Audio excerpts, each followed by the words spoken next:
Good afternoon. It is 3:02. I'm Joseph Bonanno, live from the 104.5 The Zone Circus Sports at the Mint Kentucky Downs Studios. The Tennessee Titans wrapped up their training camp practice today. They will host the Bears for a joint practice this upcoming Thursday before playing their final preseason game on Saturday at Nissan Stadium. Titans were also one of 8 NFL teams to unveil their new rivalry uniforms today, as they will go with an all-navy two-tone blue uniform, which they will wear versus the Jaguars in November. In college football news today, Tennessee linebacker Arion Carter has his suspension reduced from 2 games down to 1. Athletic director Danny White announced today Carter will now only miss the season opener versus Furman. Vanderbilt has wrapped up their quarterback battle, as it is announced today that senior quarterback Blaise Berlowitz was named the starter over highly touted 5-star freshman Jared Curtis. And in somber news today, Tennessee and country music legend Dolly Parton has passed away at the age of 80. Her family announced earlier today. Ferrari Foundation Repair Waterproofing needs, you need to visit USSTN.com. Breaking news at once on your home for the Titans and Vols. This is 104.5 The Zone.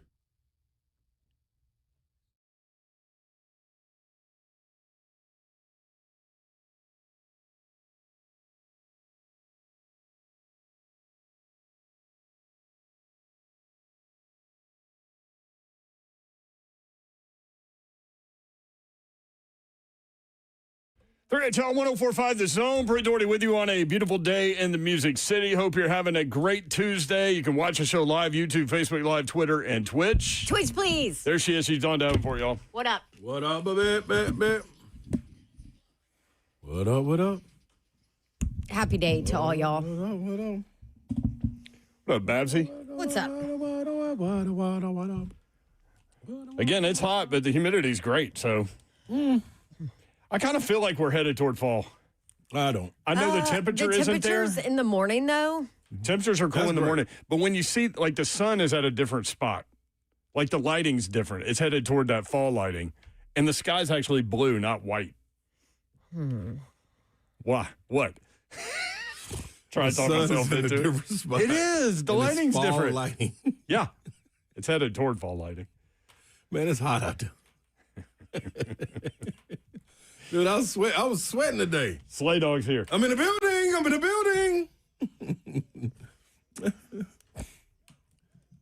I'm in the... The only thing I'll give you, Yoral, is I was tricked. Because when I walked out of the house, and I was about 10-something, it was like 83. And I was like, man, it do feel good. And out the here. breeze is out of the north, Yeah, it was, northwest. but I don't know. Yeah, it's different. I don't If know it's where out of the it's coming south, from. it's warmer. I don't know where it's coming from. North, northwest. Well, look at your little app. What loud? It'll tell you. Weather Channel. I'm here for you, Slay. Thank It is you. 91 degrees. It feels like 91. Let's see. What else? What else can I tell you about what's going on right now? 31% humidity, which is great. So what I thought, what is the dew point? That was country. The dew point. You don't really worry about that until the winter. No, that dew point be hot. Make it hot, don't it? I only worry about it in the winter. No, That I think when the affects, dew like- point was up like 70-something, that's when we felt that heater monster outside about 3 weeks ago. Yes, I'm sure that's true. I'm just telling you, I don't pay Look attention. what the conversation we have. Yeah. Because I ain't got a clue about anything what I'm talking about. The Titans had a close to fans practice today. Tons of energy out there. Great work from the quarterbacks. Not. Are you being sarcastic? Very much so. On this one. Very much so. Not a lot of I missed energy. this part. Not great work by the quarterbacks. It was a pretty poor practice by the offense. I mean, I think Hendon Hooker's the only one that didn't throw a pick, and he hardly throws any. It's because he didn't play. Because he didn't play. Jim Wyatt threw a pass today, and he completed it. And so I told him, you're the bright spot. We'll have him on. We'll have the bright spot on with that. We will. At 4:20, Jim Wyatt, TennesseeTitans.com. Let me go back, though. Mike Smith, the last Triple Crown winning jockey, 2018 Justify. Hall of Famer will join us at 4 o'clock. Y'all, they got some stuff coming up at Kentucky Downs. The Mint Kentucky Downs is 40 minutes from Nashville. The Nashville Open on September 5th at Kentucky Downs. Live horse racing up there, y'all. It's the second largest purse in the United States at $3 million. They've got racing at Kentucky Downs in Franklin, Kentucky, starting Saturday, running through September 9th. So we'll tell you more about that. But we'll get into Mike Smith a little bit. He is, I think, third all-time in earnings. Mm-hmm. Like, close to $400 million, this guy. Wow. He's won the Derby twice. He's won the Preakness twice. He's won the Belmont 3 times. He won the Triple Crown in 2018. He's in the Hall of Fame. I wonder, how much do the jockey get from this? I think he's made $356 million in his career. No, that's the horse. No, that's the jockey. For the company. Mike Smith himself has made $356 million somewhere. All right, Mike Smith. Also, How tall is he? 5'4", 114 pounds. Oh, my gosh. I am a giant compared to You him. dog walk him, Babs. I'm a giant. Dog walking. Mm-hmm. See how him. Get out of here. So he's coming up at 4, Jim White at 4:20. Man, I wish we had him in the studio. I know, that would be great, right? Bring him some money, too. Drop it off. We were talking with Fernando Carmona, and he was talking about the offensive line dinners. Yeah. And I'm like, you pay credit card roulette? And he's like, oh, no, Peter. Yeah. It's all on Big Pete right now. So this is what we're going to do at 5 o'clock. We're going to go back in time. We're going to time travel. And to me and Slay on the practice field, following practice, talking with Fernando Carmona at 5 o'clock. Okay. That's what's going. And then we're going to come back. Doc Brown, get us there. Yeah. And Babsy during that time will have some parental responsibilities. Okay. But then she'll be back when we get back. I like it. How about that? Mm-hmm. That's coming up at 5 o'clock, so stay tuned. Yes, parental responsibilities. I spent my morning at the doctor and at the imaging center with baby Babs because she's not walking on her hip. And apparently it's transient synovitis. So all of my nurse friends and all that, this is, I guess, allegedly the second time she's had it in a year. So we might have where to... are you, Ann Hirsch? Yes, so all of my doctors, nurses, mamas out there, let me know. Let me know what you think. Transient synovitis. I'd never heard of it. But the Apparently X-rays, it's very common in kids around 6 years old. but you probably just worried a lot of people. But the X-rays came back, everything looked X-rays okay. came back fine, so no tumors, no fractures, nothing like that. Right. Good. Come on, baby Babs. Let's go. Do you think maybe that's why she's not as athletic as I would like her to be? I think she maybe we is have athletic. a hip problem. I think you're wanting Usain I would Bolt like a at superstar. the age of 6. Yes. Listen, Tiger Woods was that at 4. See what I'm saying? Carmona, on the other hand, did not play tackle football until a junior year in high school. You know what he played in high school before that? Tennis and volleyball. No way. See, that's why he's got them feet. Mm-hmm. And basketball. And then he told the high school coach, Especially tennis, man. Yeah. My brother played tennis and he hated it. He was so good at it, but it helped him so much in basketball. Serious. oh, it's footwork. It's Yeah. all footwork. Lateral movement. Mm-hmm. You got to get to the ball and get set up. So, yeah, that's a thing. But, you know, his junior year, football coach wanted him to go out, and he said, the only way I'm coming out, I'm not playing offensive line. I'll play tight end. And the coach said, okay. And so he played tight end. Yep. Well, Fernando. Mm-hmm. And here he is, getting ready to become the starting right guard on opening day. We'll see how it all plays out. The big news today, and it's a sad one, man. The queen of country, Dolly Parton, has passed away at the age of 80. Rest in peace, Dolly. The family of Dolly Parton released a message about her passing. Here it is. Hey, everyone. My name is Brian Seaver, son of Cassie Parton, and I'm representing the Parton and Owens family today, announcing the passing of my Aunt Dolly, Rebecca Parton Dean, sister, sis, Aunt Granny to one generation and Gigi to the next. This video announcement is something Dolly asked of me years ago, before I fully absorbed it as a future reality. As her head of security for more than 2 decades, a role my father Larry held before me, I have imagined the heaviness of this moment, but haven't truly felt it until now. It is an honor that is mixed with absolute pride and great sadness. But sadness lies with us, not with Dolly. Dolly has lived in the light and is in the arms of Jesus, surely met by Carl, her parents, and countless others who have watched her and longed for her to meet them in the heavens. I first went on the road with Dolly as a kid, getting a taste of the road life in the early 1980s. Dolly opened doors not just for me, but for her entire family to reach the potential we didn't even know was possible. Dolly also opened doors for generations of singers, songwriters, musicians, and dreamers from every walk of life and across every continent.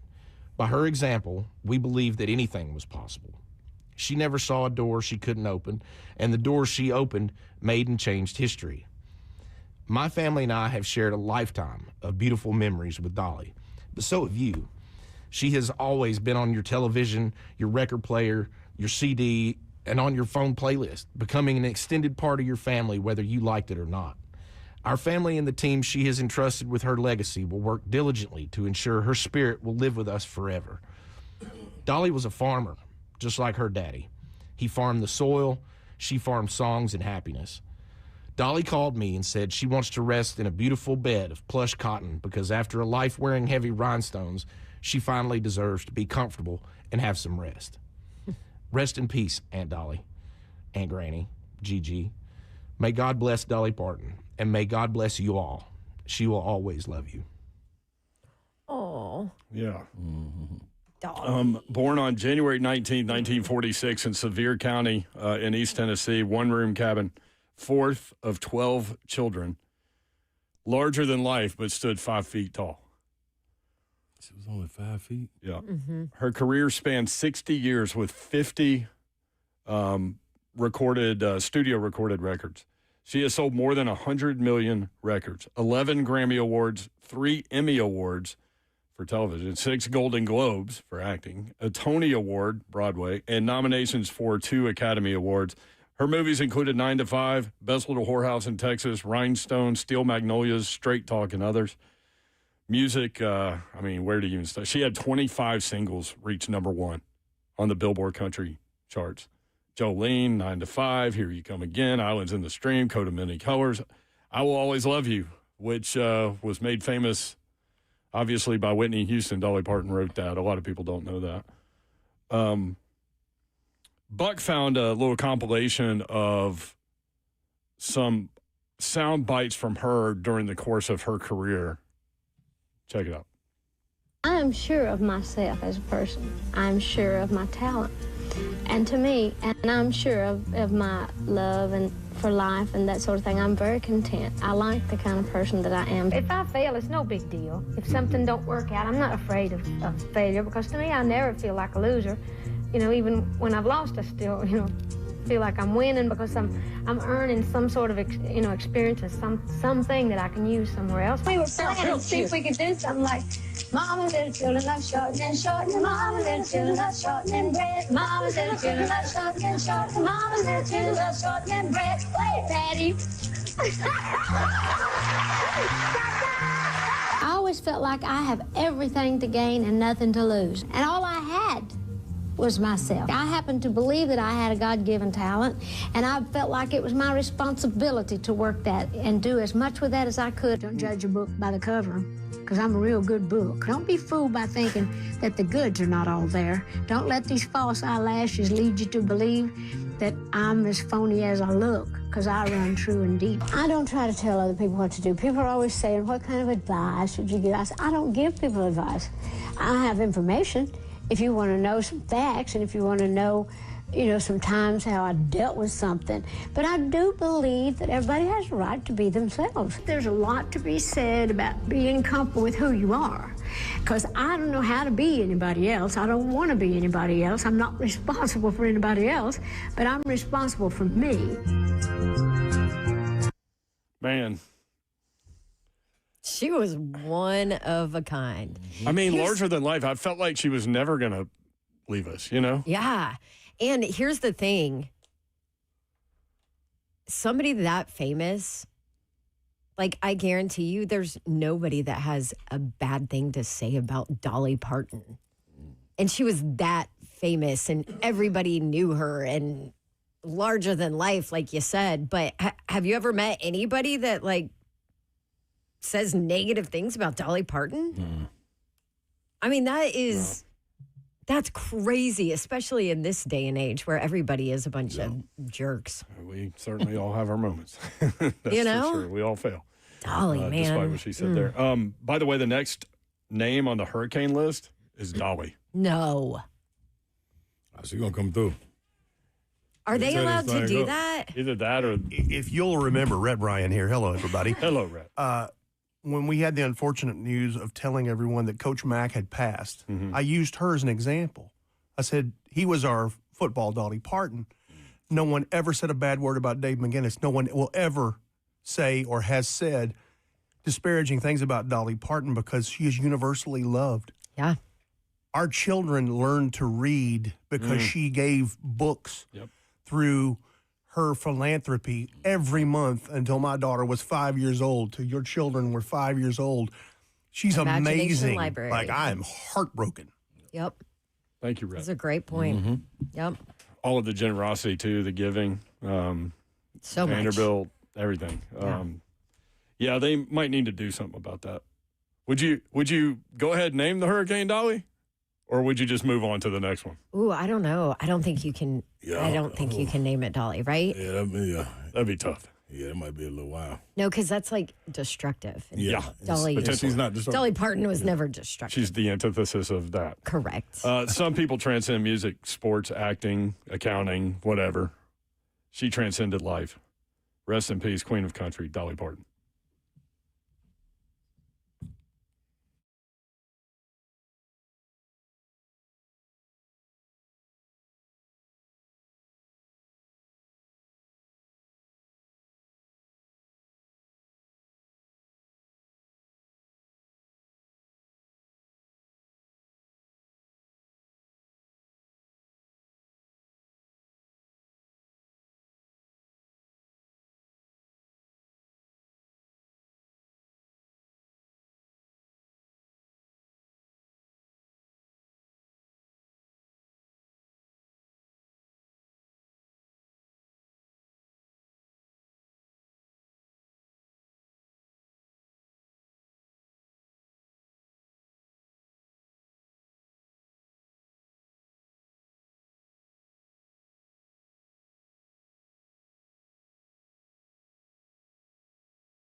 All right, I want to tell you about Circus Sports at the Mint at Kentucky Downs. God, they've got some really fun stuff going on coming up there as well. What is this? Nashville Open on coming up, second largest purse in the U.S., $3 million. Lots of fun things going on in Franklin, Kentucky. We'll talk a little bit more about it later in the show as well.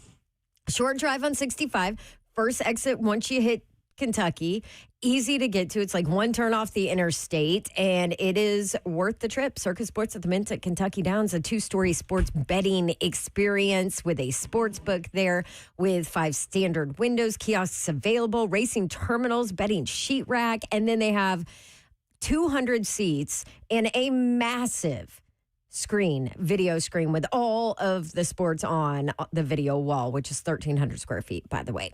An odds board to go with it as well. So go check it out. You don't need reservations. You can enjoy open seating and enjoy everything that is going on in Circus Sports at the Mint at Kentucky Downs. If you want info on what is going on there, guess what? circusports.com. Go check it out. What's happening, good people? Big Slate, and I got to let you know that We Grow Hair, it works. Yep, in case you were wondering, you watching the stream, you like, man, the sunroof, where's the sunroof at? Well, it's closed up. It's about to be a hard top. Yep, take it right on out of there, good people, and understand you can do the exact same thing. If you're in the mirror looking and you're thinking about fixing that thinning hair, you got an opportunity to go to We Grow Hair. They're delivering incredible results with their advanced FUE hair transplant technique, minimally invasive procedure where individual follicles are extracted and placed with precision for natural-looking coverage. That means a much faster recovery than those old strip methods. Now, why wouldn't you want somebody with 30-plus years of experience helping you get that confidence back, huh?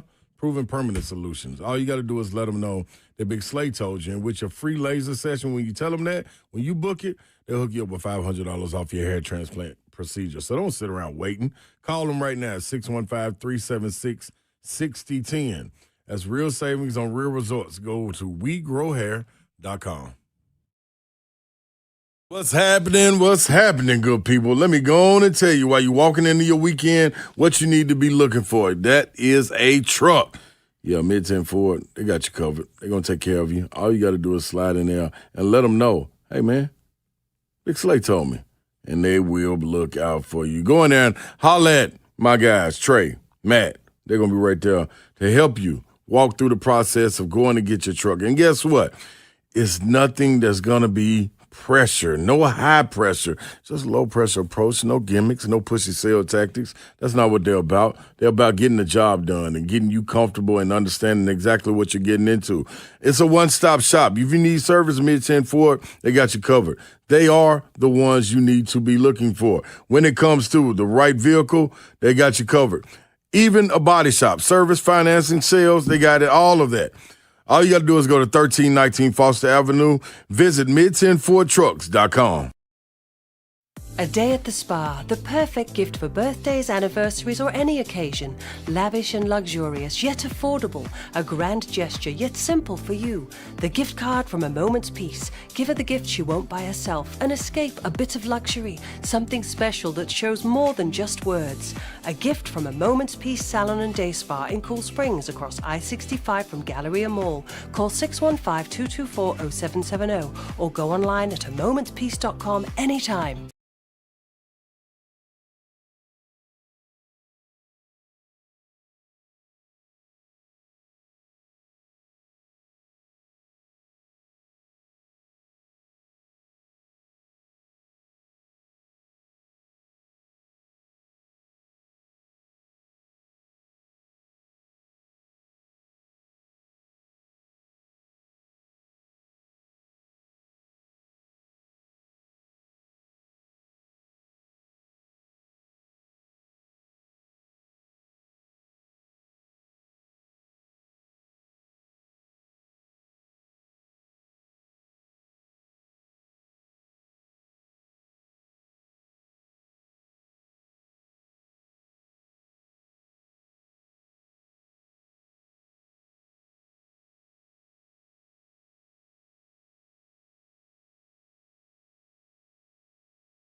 The Queen of Country has passed, Dolly Parton, at the age of 80. Rest in peace. All flags across the country will be half staff beginning at 6 o'clock Eastern for her. That is strong. Yeah, they don't do that for... That ain't a statement. Man, that's how you come through. You know? I mean, she's the queen. Yeah, ain't no question. Ain't no question. Legend. Her house is, well, never mind. I won't say that. Yeah. It's around here. But it is, yeah. It sure is. I'm like, never mind. I won't say that. For a long I wonder time. if people will put flowers and stuff at her house. Oh, yeah. there'll be all kinds of things over there. Then, you know, what about her just now opening up that truck stop? I went past That's that. I went past that. Coming back from the lake. Come on, you got to stop. I did not stop, but I did see it, and I was like, damn, I didn't know that was there. I went in there. Okay, I got to see what kind of goodies they got. I had no idea. It's about 30 What, minutes. is it on the way to Alabama? 65 south, about 30 minutes away, 30 miles away. I might ride down there. You would. Yeah. I think is it at the exit where the Booby Bungalow used to be? I don't know. The what? I just know it's out there. Booby Bungalow. Hello. Yeah. Look it up. That's something back in the day. It's closed down now. Oh, dang. I've never been. Booby Bungalow. Yeah, That's the name Is of it a booby place? Well, yeah, I mean, it's not Oh. false advertising. Okay, well, I didn't know. They used to didn't have, like, if you went that way Oh. back in the day, there were billboards, like, all along the Google it. You can can't see- Google that at work. Oh, no, this is about just to the get flagged. This No, is how just he the ends up bungalow. taking these courses. This is why you have to take all No, these. this is just the bungalow. This is exactly how it happens. Exit 6. Somewhere down there, How it just happens. almost to Alabama. They invited family nights. Okay. Great. Yeah. I'm thinking that was a pretty rough place, probably. I think there was bungalow? I think there was a truck stop next to it and all kinds of things. No, Little the motel? Bungalow was fine. That truck stop was the problem at. They had a little motel over there. You ain't even. Well, I wish we could all go. Where on the did road. where did you sleep when you were on your routes? Everywhere. Would you sleep at truck stops? Hell yeah, in the truck. Yeah. Sleep in Yeah, the I truck. sleep yeah. anywhere. Truck, hotel, motel, Holiday Inn? Yeah, hell, well. Did you have a little cot in the back? No, I made a makeshift one. Well, I put my bags down and then like spread out a big old couple comforters. Made that the cushion. Is this part of your life going in the book? Yes. Yeah, it's gonna have to. Has to. This is this is a life. 615-737. Where we headed life. 1045. Titans had a close to fans practice today. Slay and I were out there. We'll talk about it in just a second. They do have the rivalry jerseys have been leaked. Fox News, of all people, got it. No, Nike got them out. Nike did? Mm-hmm. They out. The tweet that I saw early this morning yeah. was at Fox News. That was a tweet. leak, yeah. Yeah. But, man, they look good. Oh, no, I love them. They went back to the Navy, but they incorporated that Titans blue that you see now. Music City on the chest. Yep. Those helmets. The helmets are fire. Oh my gosh. They are so sweet. The Titans blue with the Oh, my Navy gosh. version of the logo. The entire uni I am in love with. Like, I would buy one. Yep. And you guys know I'm not in uniform. I love it. You can buy the whole uniform, like pants and all. Maybe. That would be something. Get you a little knee pads and stuff. Helmet, cleats, Quad pads. like all the accessories. Little back plate. The little running back. Like, you know how some of the guys, I can see it. like some of the guys, their thigh pads, like they've got their names on Yeah. them or their logos on them. I think Yeah. we just get one that says Babs on it. Yeah. As long as they're not white. Does it say Babs, your new Titans jersey? You in the white. Babsy. Babsy. Yeah, that's That was courtesy of Slay. That's the old Babs, the old one. This Yeah. new, improved Babs. It took a while for me to be able to put Babsy in my phone without it changing to baby. Yes. And I would send it sometime and be like, oh, crap. You'd be like, hey, baby. And I'm like, okay. Just my Autocorrect. work, just my work partner. That's Yeah. all. Don't worry. That's just my work husband. Not creepy at all. Yeah. HR's in Atlanta. Yeah. It's not creepy at all. Nothing to see here. Travis, look at this. Okay, hold on, Darren. What would you Hang on, Darren. buy in the New Jersey? Who? Safest Like, is. which player? You know what? Safest I already is got. Big I already, Jeff, I already, right? No, but I already got the what's the name? Big Jeff, the white, Okay. the all white Big Jeff. Who's Oh, the that's old one. safest? Who's is the old. safest young player? You know who I might buy? Skoronski. Because I'm kind of weird. Like, I want to be the different guy. Skoronski. I would buy Ant Hill.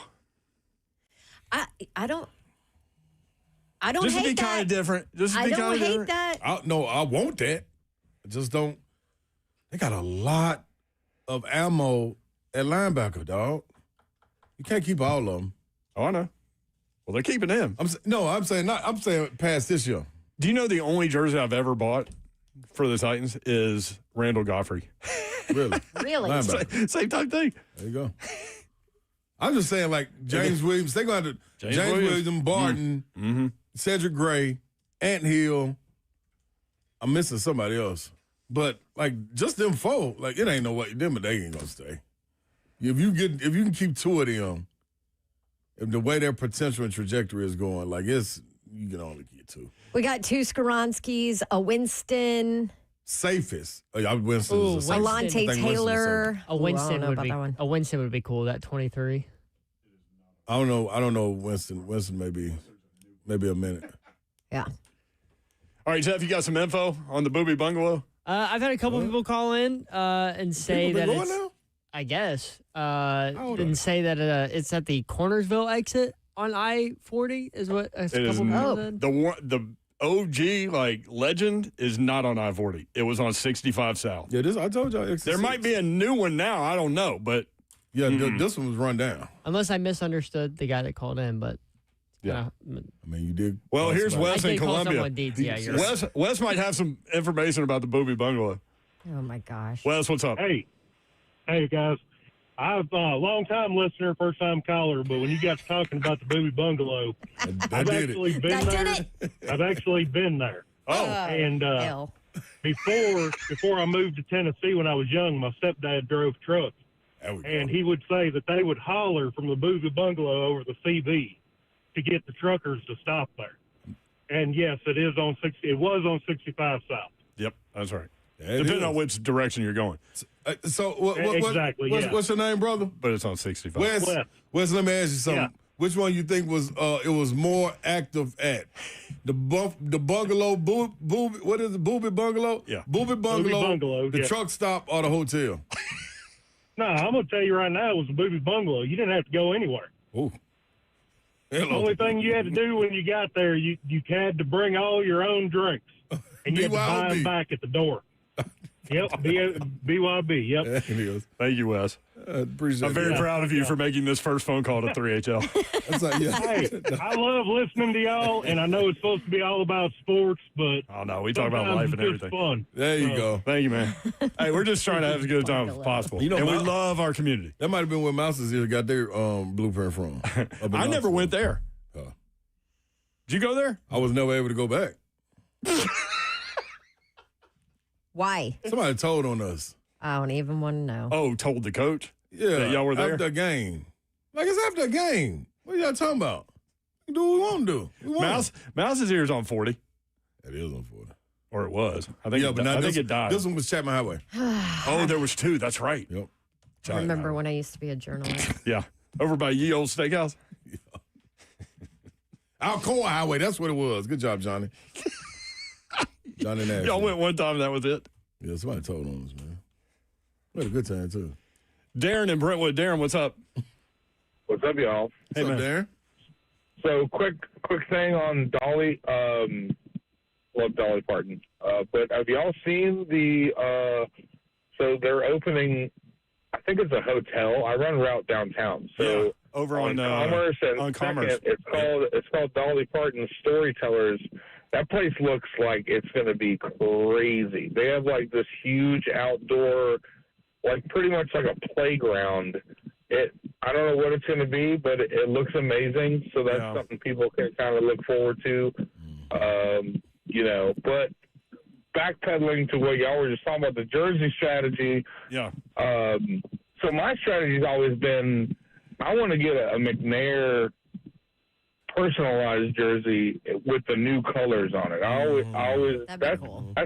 That's a safe bet for me. Can't go wrong. Or an Eddie George. CJ is always going to play at the stadium. But real quick, I saw a dude the other day in the Titans red, Andre Wolfook, if you can remember. Yeah. Yeah. His Defensive short back from stint Oklahoma. we took him in the first round, and I don't even think he started a game for us. Well, we done had some drafts. I saw him at a grocery store, and he was expecting me to notice him, and I did, and I walked right past him. And he looked back at me like, "Why didn't you look starstruck?" Why you I was like, "'Cause that man? That's a like, you gotta 46-year-old suck, man. right now.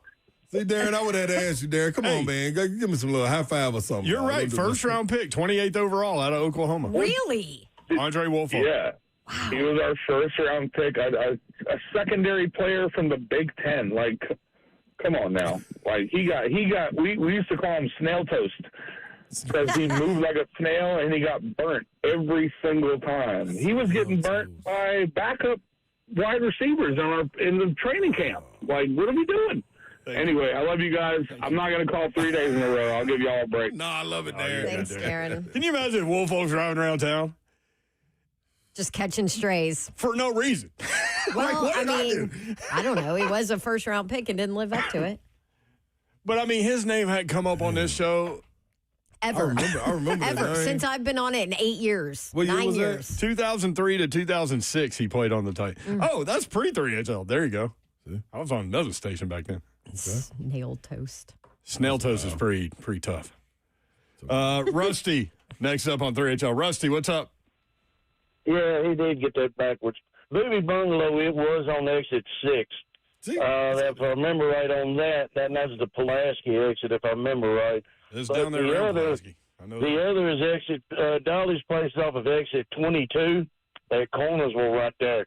You know, that place is famous now with the little girl that tackled the bully that was beating up her brother on the field down at Winchester. yeah, we just saw that. Yep. Oh, it was Yeah. it That was was her down there. brother she was Yeah. The defending? other player, the opposing player was roughing up her brother, and she had enough because the refs weren't calling anything, is what the girl was saying. And she took matters in her own hands, as she said. Yes, she did. What she did. Man, wow. Thank you, brother. Appreciate it, Rusty, man. Yep. See. All right. 615-737-1045. Our listeners are going to straighten it out every time. Yeah, every time. Victor in Nashville. Victor, what you got? Hey, man, I know you guys talk about football and basketball a lot, but I want to give a high school band their props. Stewart's Creek High School. Okay. They marched over 100 people. Man, it was so entertaining. You know, you have 65 bands, you know, they walk, and you have 85 bands that march like kids shoot. Stewart's Creek has a combination of the two.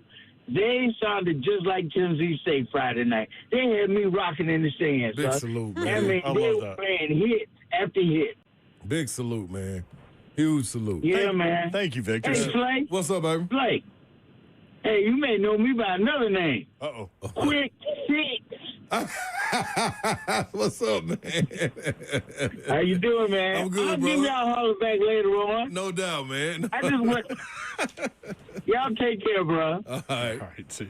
Victor in Dude, Nashville. I'd take quick 6. This big shout outs to it, man, like the high school jumping it off. That's one thing I miss. Man, I was telling somebody, I was looking at Pearl Combs band, like, man, and it's dwindled down so much, man. You know what I mean? But it's because of kids having that rule where you can transfer to one school anywhere or go to one school Like anywhere in one the time. county? Yeah. And I know some counties shut that down, but, man, people moving outside of the city and all of that. So the inner city ain't what it used to be, but, boy, back in the day, that's how it used to be. Pearl used to be stretched out from the 30 to the other 30. And now them, Whites Creek, like the Battle of the Bands, all that. So that's good to see that there's some public schools still out there, you know what I mean, giving opportunities for band, man. Because there's some scholarships out there for that too, man. That's what for sure. They're part sure. of the team too. Like I remember when we won, the Flag Girls, the Majorettes, Band Direct, all that. It was all a part of us. So big salute to that, man. Good job, Stewart's Creek. Can I give a shout out? It's presented by your mama now. I saw this post on Facebook. Gary Loftus wrote this. I don't typically post much, but was compelled to share this story. Today at my grandson's baseball game, I witnessed the best call by an umpire I've ever seen at a Little League baseball or softball game, and I've watched hundreds of games over a lot of years. The call was a timeout, called by the umpire in the middle of play during an 8U game. The game was being played on field 1 at a park in Gallatin, Tennessee. The significance of that field is that it sits by a fairly busy highway, and the timeout was called by the home plate ump because he noticed a funeral procession passing by and wanted to show respect. All the players stood in silence, as well as all the fans, until the procession had passed. A lot of lessons are learned in baseball and sports, but today's lesson, while on the field, is different, and one that most of those kids and fans will never forget. Kudos to that umpire for his action. Respect. That's pretty cool. That is cool. All right, more 3HL coming up. Stay tuned. 104.5 The Zone.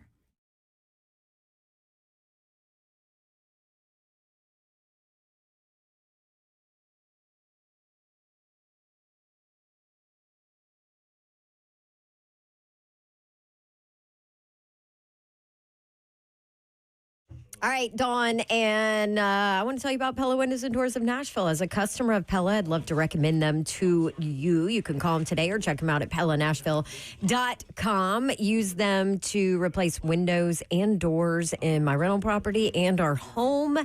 and they have been phenomenal to work with. We've had no issues. It was quick and affordable. Voted #1 by Nashville homeowners as the leading window brand in Nashville. And when I say affordable, even more affordable when we add in the Dawn deal, which changes every month, but you got a couple days left in the month of August for that, which is buy 3, get 1 free on windows and no payments, no interest for 12 months. So you have a full year to pay off your windows where you get buy 3, get 1 free. So how cool is that? Pella Windows and Doors of Nashville. Stop by their showrooms in Franklin or Hendersonville. Or the easiest thing is schedule your free consultation online. Check out their Dawn deal. Tell them to come see you and give you a quote. They'll do it for free. PellaNashville.com.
Babs just said, this is a happy song. It's a Wild A movie, though. 9 to 5.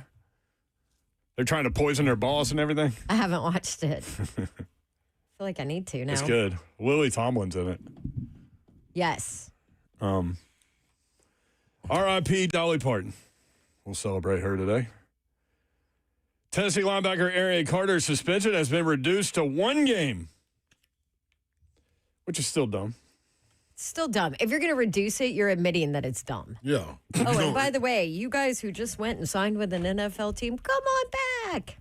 And you reduced it twice. Hey, that makes sense. Yeah. So reduced it twice. So if he would have gone, signed with an NFL team, and then been like, oh, no, you know what? I'm going to go back. Yeah. No suspensions. Yeah, we've been able to No play. suspensions. I wonder if any of these NFL guys that are coming back to college, had an agent pay for their flights and food and stuff. That's a great point. And how many of them didn't pay that back? Why would you? I would know. I would Every never single pay one it of back. them. That's the agent's fee. But that's what's rare about what Arian Carter did. I mean, When he decided he wasn't going to pursue the NFL, he came back to Tennessee, fired his agent, and repaid the money. That's what you get for being honest. But these dudes, they're not coming back to college football to go to where they were, are they? Like the Ole Miss guys? All going to LSU.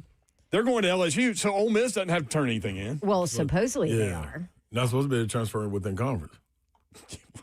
I mean, it's a wild, wild west out there, man. Well, and didn't the It's like Big Cool Mo Ten D. say that they're not allowing players from Big the Ten took NFL a to come stand in? already. Big Ten took I the stand. expect SEC. SEC's right Yep. behind them. Dan Lanning from Morgan said, absolutely not. If you went to the NFL, you're done. You're out. You're Yeah, gone. I think the We're Big not taking Ten- anybody back. I think the Big Ten had a stronger statement than the SEC. Than the No, SEC. Big Ten stood on it. Yeah, they're Yes, standing. they I did. was gonna say SEC. I see them following it. They put out a little. Danny White said, the Tennessee athletics director, said this about Arian Carter getting it reduced to 1 game. Arian Carter's suspension from 2 games to 1, while I strongly agree with Josh Heupel's comment about how ridiculous this is in our current environment, 1 game is better than 2. If players around the country are allowed to leave NFL camps and play college football, the NCAA should do the right thing and drop it all together. This is yet another example of applying archaic rules from another era without evolving, and most importantly, putting student athletes' experiences above bureaucracy. Arian doesn't deserve this unnecessary distraction. He is everything that is right about college sports, a team leader who already earned his degree. This is true. All of that is accurate. Good job, Danny.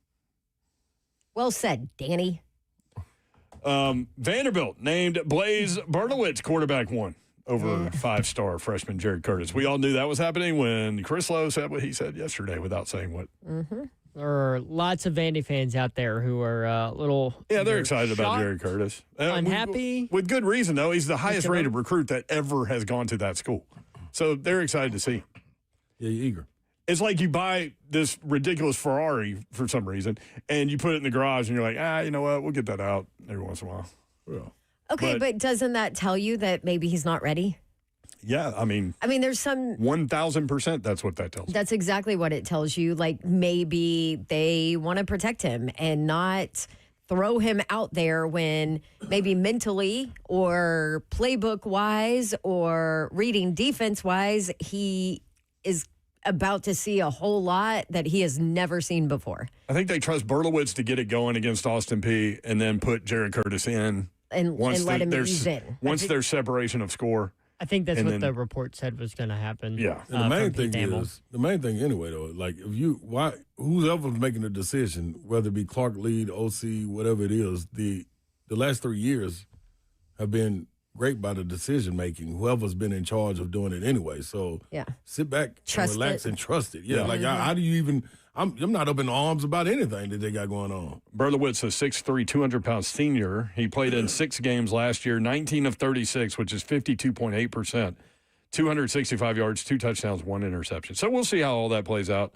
My guess is that Jared Curtis will end up starting games this year. But what's the name said see. it in the offseason? Diego Pavia, like when he was getting ready for the combine, he was talking about Bertowitz and was like, man, I wouldn't just say they handing that job to Jared Curtis. Like Blaze can play. I mean, he's been in So- that system for Right. Yeah, like what, it's- like 3 yeah. years now? It's some familiarity. Like it's the 52 has point. that system been there for 3? I guess this is the third. Well, he went back to New Mexico State, Bertowitz. Yeah, he's been with Beck forever. yeah. So, I don't know. The 52.8% completion percentage gives me a little pause on that. But Danny B. Trains made a good point in the chat saying And be trained. that's his name. I don't know. Danny B. Trains. I don't know. he made a great point in the chat. He said this is kind of equivalent to what Tennessee did with Nico a few years ago with the Joe Milton Nico situation. You had a guy who had been in Heupel's system for a couple years, and you had this very highly touted 5-star quarterback coming in. You went with the experience over the stars. Experienced guy got his shot. A lot more experience for Milton over Burrow. Yeah, true. Yeah. But then the next season, you pass it on to the 5-star, and it was his team. So Bazooka Joe killing it in Dallas. They look good. 615-737-1045. Connor in Cornersville. Connor, what's up? Yo, hear me? Yeah, turn your radio down though, please, brother. I got my headphones on. Oh, that's what it is. Is that better? Yeah. Welcome in. Awesome. Yeah, I got a little history behind the Tennessee, and I actually live in Cornersville. And before it was even the Dolly's truck stop, it was the Tennessean travel stop.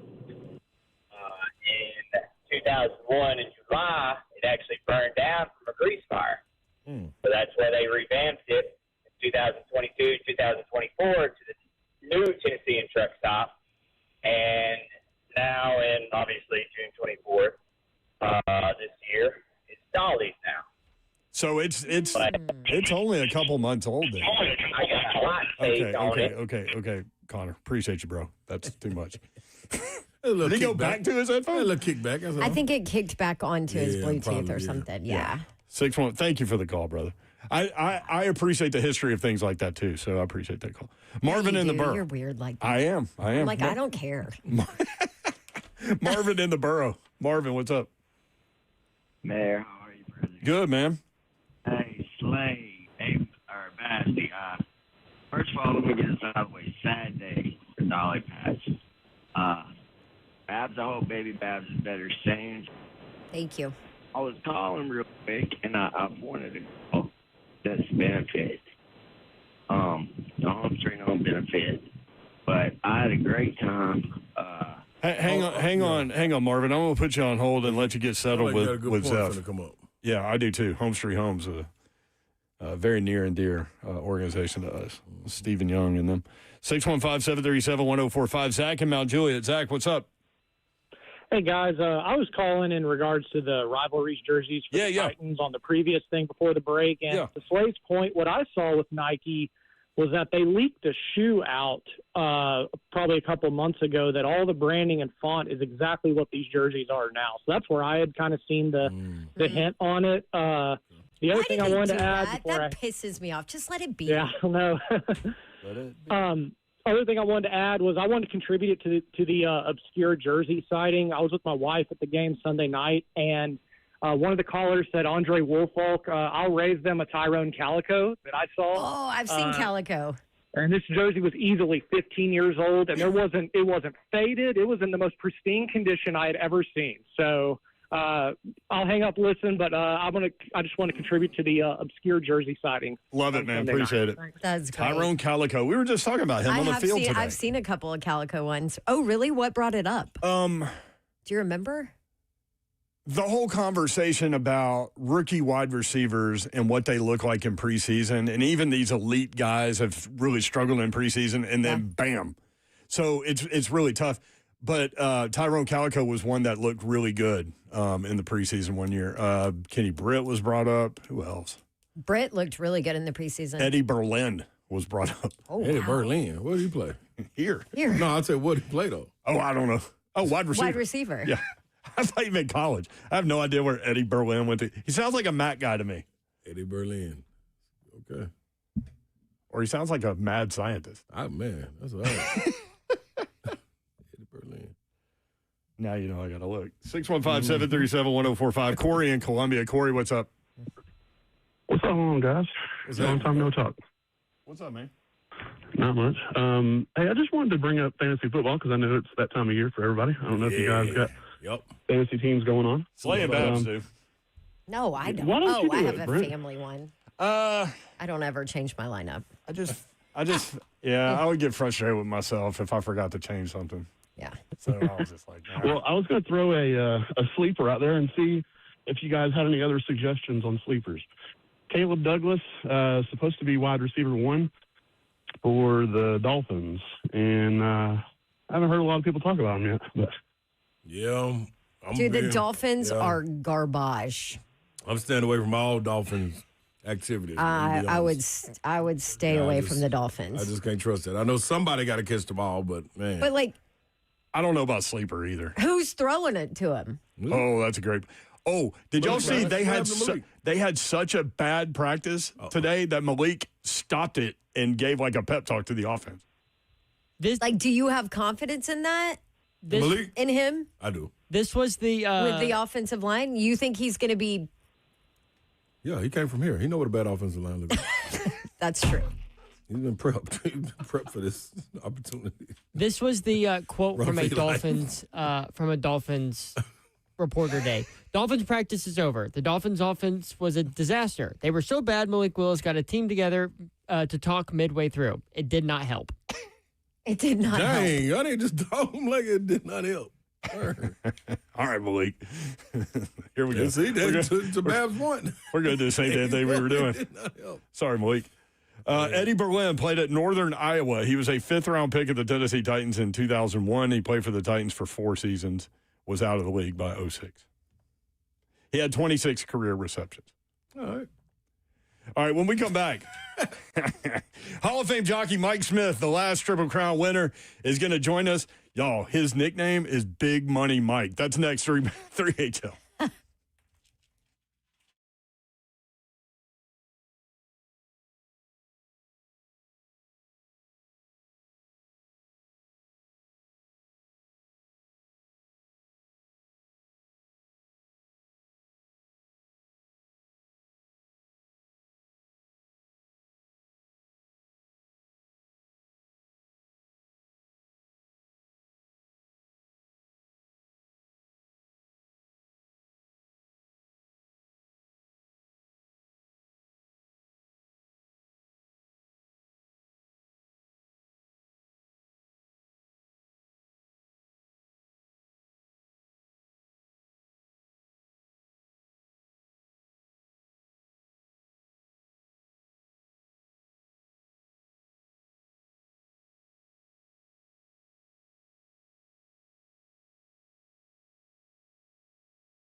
Good afternoon. It's 4:03. Joseph Bonanno live from the 104.5 The Zone Circus Sports at the Mid-Kentucky Downs Studios. Titans wrapped up training camp practice today. They will host the Bears for a joint practice on Thursday before playing the final preseason game Saturday at Nissan Stadium.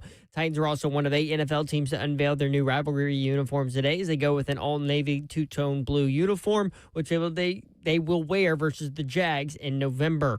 In college football news today, Tennessee linebacker Arian Carter has his suspension reduced from 2 games down to 1, according to athletic director Danny White, who announced it today. He will not only miss the season opener, he will now only miss the season opener versus Furman.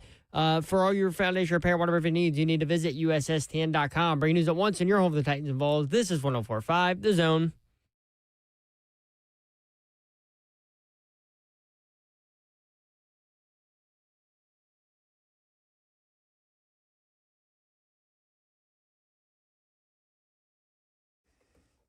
HL 104.5 The Zone. Brent Doherty, Don Davenport, Rod Slay with you. The executive producer of 3HL is Zeph Dog. We are with you until 6 o'clock. Appreciate you being with us. You can watch the show live, YouTube, Facebook Live, Twitter, and Twitch. Twitch, please. We've got real live horse racing coming up, y'all.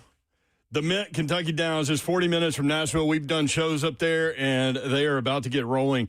Racing at Kentucky Downs in Franklin, Kentucky starts Saturday, runs through September 9th. They've got the Nashville Open on September 5th at Kentucky Downs, second largest purse in the United States at $3 million. To find out more about all of this and more about this guy, Mike Smith, Hall of Fame jockey and the last Triple Crown winning jockey, 2018 Justified, joins us now. Mike, what's up? How are you? I'm doing great. How are you guys doing? Doing well. How did your relationship with Kentucky Downs begin? Oh man, great racing and humongous purses. You know, people just want to be there to try and win that prize money. I mean, it's incredible what they give away. I think it's something like $37 million for the whole meet. I mean, just on opening day itself. I mean, you got the Philly Mare Sprint race is $1.75 million. So anytime you got money like that involved in a great facility, man, you want to be part of it. Kentucky Downs. Yeah, it is $37 million over the course of this stretch up there. And again, just 40 minutes from downtown Nashville. So people should investigate, no doubt about it. Mike, let's talk about your journey. Can we, first of all, you're still racing? Yes, I am. I'm still racing. Matter of fact, I'll see you there Saturday. How old are you? I just turned 60. Wikipedia has 61, but I need to call them and get that put right. They don't need to add that one extra year to it. Yeah, also, I don't know how you call Wikipedia, Mike, but I don't know, but I'm going to try. I'm tired of looking at that. You don't mind when you're younger and you want to be a little older, but now that I've gotten up there, I don't want them to add another year to it. No doubt. Okay, so what is? I mean, I wouldn't know. I've ridden a horse before, and that's about it, right? So, what does? Yes, I mean that's as far as we get. I'll feed it carrots or something. I don't know. So, fill us in. What are the strains on your body? What is just give us the behind the scenes of your job. Well, listen, the thing about, our sport and being an athlete, our sport is we're not the main athlete, right? I mean, we don't do the running. The horse does the running. So if you're blessed enough to not, gone through your career without any serious injuries, I mean, and you've taken care of yourself and you keep your legs and your core strong, I mean, you can go into your 40s and 50s, and I'm showing now 60s for that matter, and still compete at the highest of level. But again, you have to have taken care of yourself, and although it's an amazing sport, you can get hurt, even if you don't go down. Just the wear and tear on your knees and your lower back and your hips, they'll take its toll. But one thing I did right early on in my career is I took up physical fitness at a very, very young age, in my early 20s. And all my buddies were out there playing golf, and on the days off, I was hitting the gym, and they used to laugh at me, and now I'm laughing at them. Yeah. it's paid off in my later years. I love that laugh. Hall of Fame jockey Mike Smith with us. So interesting point there, right? The horse is the athlete. You guys are athletes too. So what separates you as a jockey from other jockeys? Like, how do you separate yourself talent-wise? It's like any other sport. You guys all played. It's being able to keep your cool in the high-pressure situations. Making split-second decisions that are right. Slowing the game down and not letting it speed up. Having good hands, getting a horse to relax, turn off and on when you want them to, and having a good clock in your head, knowing how quick you're going, if you're doing too much too soon, or if you need to do a little early, or if you've gotten away with something, you can move a little early, you can get a little brave.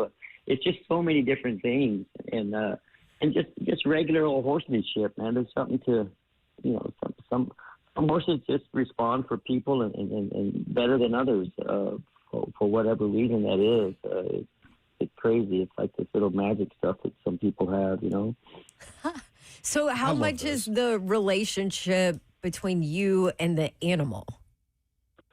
Sometimes it's extremely important. It's you know what, I kind of, it's like meeting people, sometimes the first time you meet somebody, it might be the best time. After you get to know them, you're like, man, I really don't really care for that guy, but sometimes, you'll meet somebody and the longer you know them, the better relationship you have and the more you like them.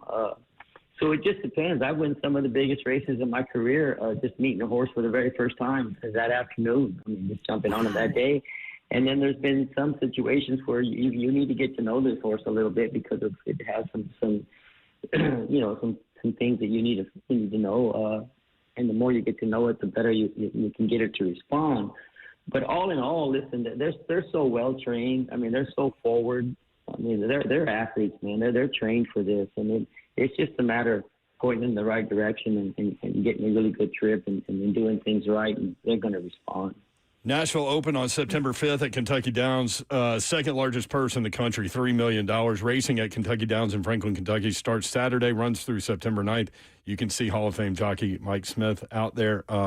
Kentucky Downs, let's see. There we are. The Mint, KentuckyDowns.com is the website. Slade.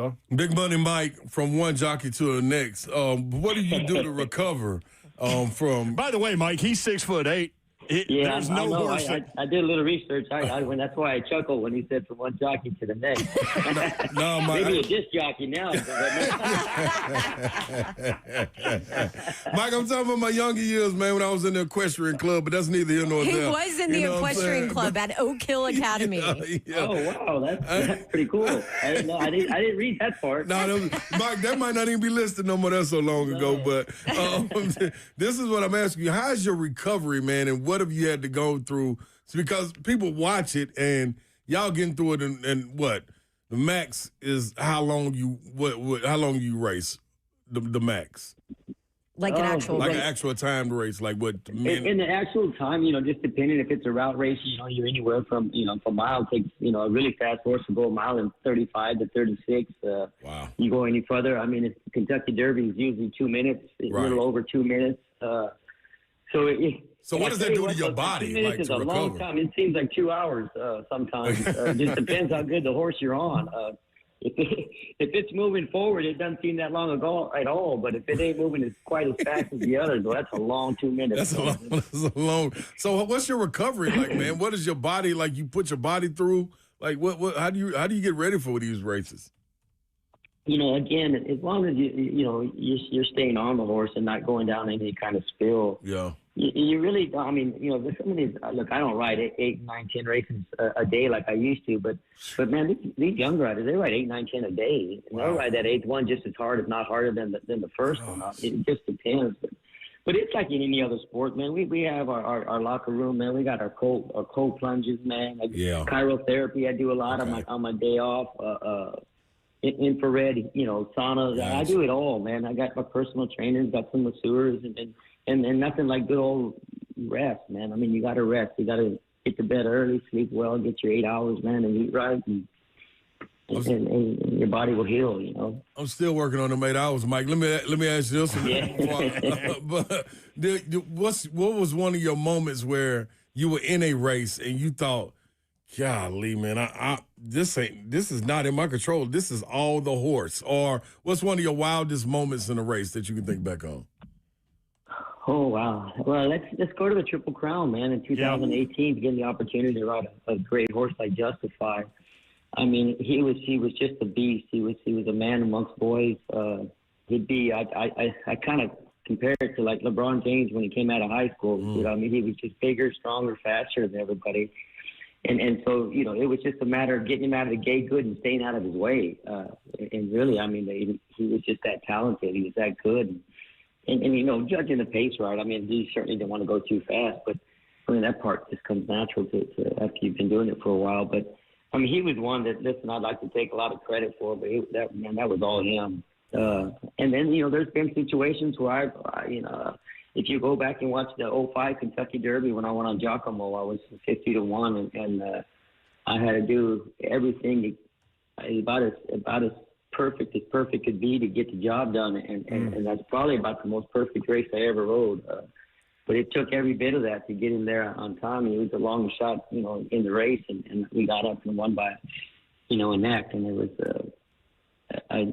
That's one race where I could take some of the credit. He still did all the running, but I made a lot of really good decisions because I came from last to get up and win. You know, so so situations like that when you're having to come from way back and make the right decisions and right moves. Those are the times that a rider really, you know.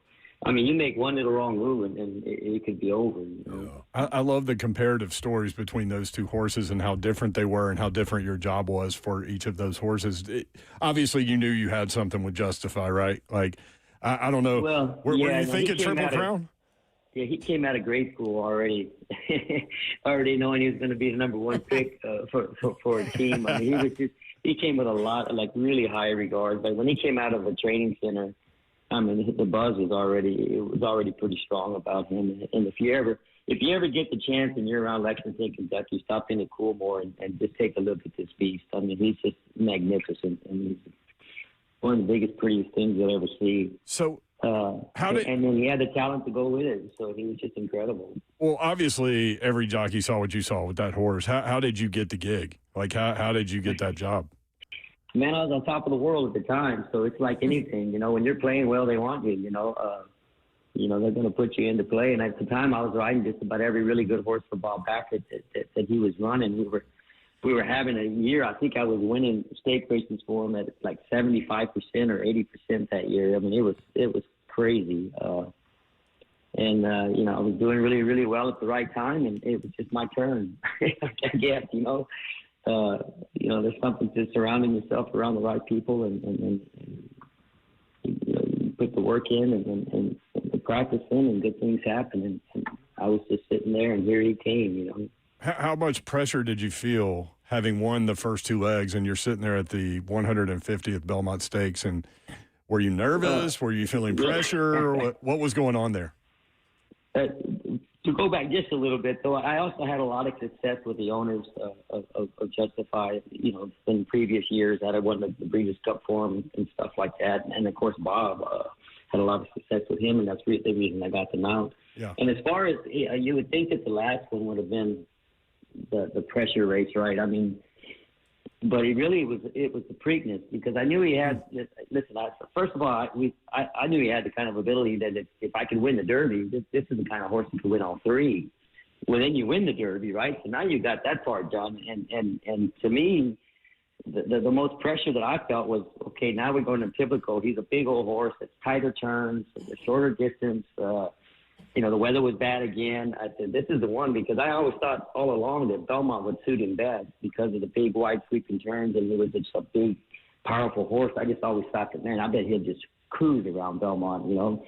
And so the pressure was the second one. Once I won, and also, you know, I had to let him run to win the first one. So you squeeze the lemon a little bit, but you squeeze it too much, and you might not have nothing left for the third leg, you know. So after having to let him run in the Derby, and he won it at a very fast time.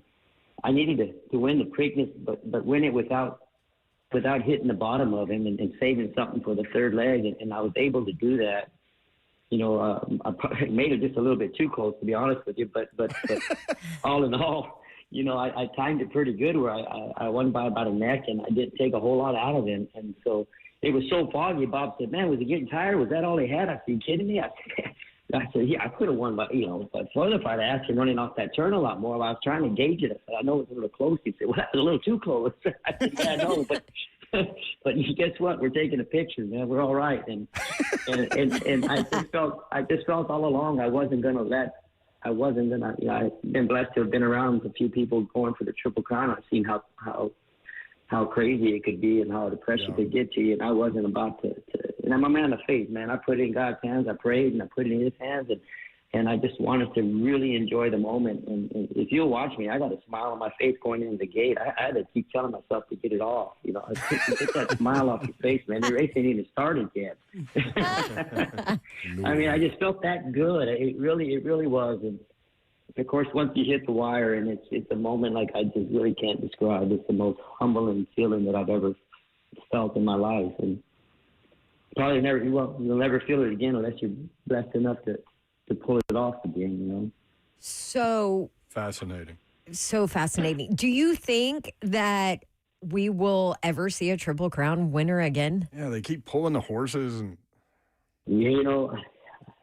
It took a long time, but then once American Pharoah did it, within 3 years later, here came. What happens? It kind of seems to happen in runs, right? So I'm not going to say it can't, but it's hard to do. Now it's different, right? I mean, they just changed. So next year the Preakness won't be 2 weeks in between. That's right. It's going to be 3. So they're giving them an extra week, so it makes it a little easier, or at least people feel a little bit better about giving their horse an extra week and before you have to run back that quick. So it definitely could be done again.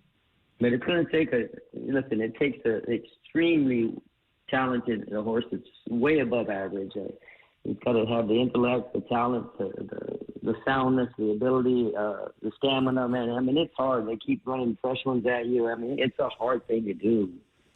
Mike Smith, Hall of Fame jockey, with us. Last Triple Crown winner, 2018, Justified. Just fascinating story. Racing at Kentucky Downs in Franklin, Kentucky starts Saturday, runs through September 9th. 10 or more races per day, $37 million in prize money. Top horses, jockeys, and trainers from around the world will be there. The Mint, Kentucky Downs, just 40 minutes from Nashville. Where do you come down on Kentucky Derby winner sitting out the Preakness? I don't care for that. I'm old fashioned. I'm old style. If you won the Derby, man, you got to go for it. I mean, listen, unless there's soundness issues, if there's something that's wrong, if the horse came out of the race with an issue, then you should probably miss the next 2, to be honest with you. But if he came out sound, man, you have to run. Love it. Yeah, I got on a soapbox about that. Yes, he did. He was very upset that they weren't. That's very upset. I mean, it'd be like, playing in the World Series and say they're playing, I'm only going to play 4 games or 3 games. And you decide, okay, well, I'm not, just because you win the first 3 games, it ain't over yet. Then, I mean, you got to keep playing. I read where you got your horse license when you were 16. Now, this goes back to Wikipedia, so who the hell knows? No, this is when I was 15. See, it's supposed to be 16, but I was 2 months shy of my 16th birthday. There you go. And there was this horse that my uncle was running that I've been the only one that's ever been on it since the time that it was a baby. I helped get it started and get it going, and I wasn't about to let someone else ride it, so I falsified my birth certificate. I'm talking about Big Money Mike. Instead of 6, August 10, 1966, if you race the back of a 6, it turns into a 5. See? That's where Wikipedia messed up, Mike. That's so good. But then after I got in my 30s, I kept trying to change it back, and I couldn't get anybody to do it. Oh, that's amazing. I finally got the tracks to change it back at like 50-something, and I'm still working on this Wikipedia. So if you guys come up with a number with that Wikipedia, let me know. I gotta get it. So what did you call them and change it? What did you have to do to get your license? Like, I'm not a very smart man, so I immediately think, does he have to parallel park that horse? What are we doing? Well, listen, this is back in the early 80s, man. They didn't even hardly have computers then, so it didn't take much to talk them into to let me ride. I think it might have been a bottle of something or something you just handed to me. And they just did okay. As long as you had a legal guardian and they knew you'd been exercising horses for an amount of time and you've been okayed out of the gate and they've watched you, they've seen you. And which, you could gallop horses at 15. You just couldn't ride a race yet. And it was just a month and a half, I think, until I was turning 16. So it wasn't really that big of a deal, but it sure was when I turned 60 and they got me 61. Did you drop out of high school to go do this? Man, that's the crazy thing about our sport, right? I mean, if you're doing well, you start so young. Of course, I promised my mom that I was going to finish, but man, I was blessed to be doing so well so young. I said, Mom, I make more than the teachers. Why would I? Big money, Mike. Yeah, I said, why would I do this? I said, there's nothing. They ain't teaching me nothing about riding in school. And she said, well, how are you going to learn how to handle your money? I said, well, that's simple. You hire the person that knows what he's doing. They went to school to handle your money. I said, I'm not going to school for that. I'm going to be the jockey making the money who hires the person to handle my money. And anyway, I talked her into it, and she let me go. And so, yeah, I finished ninth grade, and that was it. I was on my way. That's what I'm talking about. I was blessed to have ridden my first Kentucky Derby at the age of 17. So in 1984, I rode my first Derby. Were you 17 or were you 16, Mike? I was 17. I was 17. Yeah. I don't know what to think anymore. No. Lafitte Kai winning on Swell. I'll never forget it, man. It was what an experience. So, who gave you the nickname Big Money Mike? When did that happen? Bob did that. Bob's real good with nicknames, and we got, like I said that year, we got on a run, and I just wasn't hardly losing any of them, it seemed like, and so Bob just started calling me Big Money Mike. I forget his nickname for me before that. Wasn't near as good and as popular. So when it switched to Big Money Mike, I was happy that at least he came up with something pretty good. That girl coming in, yeah. So when is your docuseries? All that coming out. We need a Netflix series, right? Man. It's so funny you said that. So they're actually doing the documentary on you right now. A company out of New Mexico that's doing one right now, and we'll see when it finishes. I don't know when it finishes. It just kind of, I think it's gonna, when I finish, it finishes, I guess. But we've got a lot of filming, a lot of taping. I think it's going to be pretty cool. Oh, that's cool. I've seen a lot of it, and then of course someone has to pick it up and all that other stuff. But there's a chance you might see something pretty soon. We'll see. I love it. Man, fascinating, Mike. Thank you for the time, brother. Really appreciate it, and it's great to get to know you on this little level. But congrats on an incredible career, man. Well, thank you guys so much, and thanks for having me on. I hope to see you guys out there this Saturday, man. It's going to be a big opening day. By the way, Bob Baffert has been on 3HL before, so we've had both of you. Oh, awesome! Yeah, good. He's fun to have on. All right, we'll send people up there to see you, man. Big Money Mike. Go say hi to him. Thank you guys so much. I appreciate it. Thank you, man. Thanks, Mike. How great is that, dude? Good dude. Whew. Got a story to tell. Tickets available, theMintKentuckyDowns.com/live-racing. I'm sure you can find it simply with theMintKentuckyDowns.com. He's 60 years old and is about to go race. How about he falsified his birth certificate? You gotta do what you gotta do. To And get didn't his even go horse to high racing license. Ninth grade, that was He's it. like, no, I'm good. Let's go get I'm this good. money. Woo! All right, Jim White coming up next. Stay tuned. 3HL.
Rest in peace, Dolly.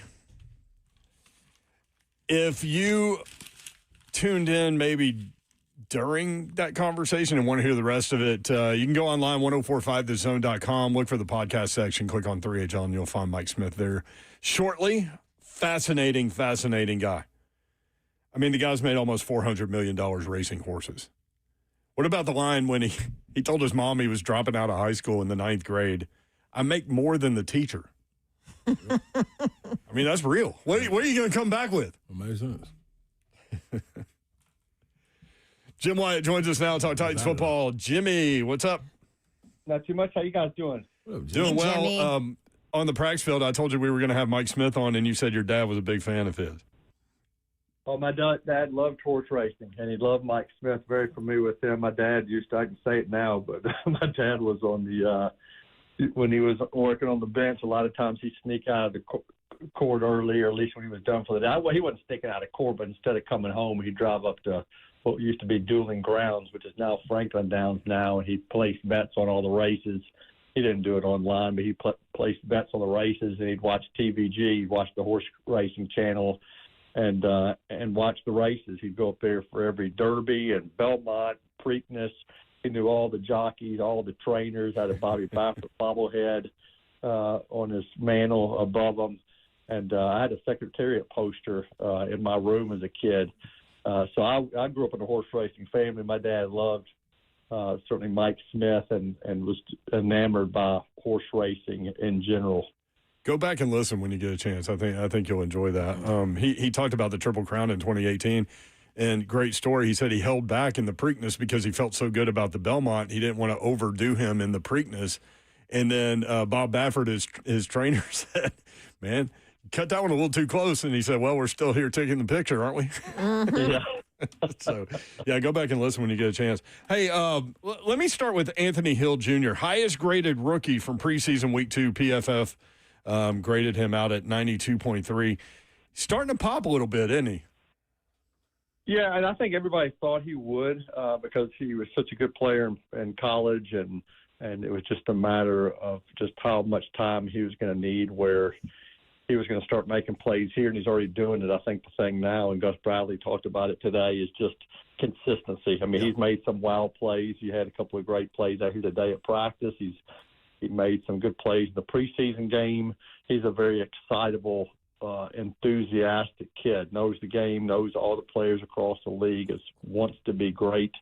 But some of it's just he just needs to play and just needs to time on task, as Coach Mack would say. You just need experience, and I think the more experience he gets, the more he's going to play, and I think he could be a really good player here for years to come. Jimmy. How you doing, Dawn? I'm good. I'm okay. But I feel like there's a lot of negativity around this team right now. I know that you work for the team, but do you think it's justified with what we've seen on the field in 2 preseason games? Are people overreacting? Well, I mean, I get where the negativity is coming from. I mean, I'm looking at my Titan schedules and results here over the last. I have them here and all the wins and losses, and I see 3-14 last year. I see 3-14 in 2024. I see 6-11 in 2023, 7-10 in 2022. I mean, Titans fans want to win. I get it, and I understand that they're grown tired of all the changes, whether it's the coaching staff, or the front office, or players, and they were trying again with this guy, quarterback. So I understand they want to see results. I will say that, I wouldn't overreact to preseason games, good or bad. This team's been great. Look at this team's preseason record. And then look at these records that I've just rolled off to you. So you can't read too much in the preseason. I thought the team had a great week last week against the Seahawks. I thought they won the day in the practice against them. They weren't very good in the first quarter of that game with the starters. I get why people are discouraged, because I watched it and I heard people talk after the game, but we played pretty well except for 2 plays, and one of those plays was about a 60-yard run, whatever it was. Another was a long pass with a busted cover. So those are two busted plays in a very short amount of time. That didn't look good. Offensively, they had a scoring drive that produced a field goal. A couple other drives where Cam fumbles the ball out of bounds. He gets hit on another play. It didn't look great. But I do think you have to be realistic and have to understand that it wasn't going to look great from the get-go. I mean, this is still a team that's trying to find its way with a new head coach, a new coordinator, a quarterback who is in a second season, a lot of new faces around them. So it's going to take time. And there's too much. I don't think there's any reason to overreact to what we saw on Sunday. Now, once the regular season rolls around and if this team lays an egg in week 1 against the Jets, then I'll get it, but I wouldn't waste a lot of angst on August the 25th? Yep. August the 25th. Yeah.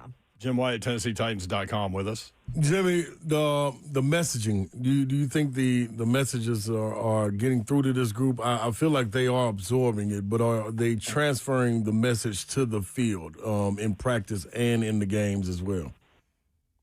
I think so. I mean, I thought they really I'm going to bring up that joint practice against the Seahawks. Yes. I thought that was a really good day. Today, Brent, we were out there. It wasn't the cleanest practice. We had some quarterbacks threw 4 picks. Cam threw a couple of them. It just kind of got to where it was a little bit sloppy. But we're in between a game on Sunday and a joint practice Thursday. Today wasn't the best day, but I thought the joint practice was a good day, and I thought the team showed up ready to play. I thought that was a very encouraging development.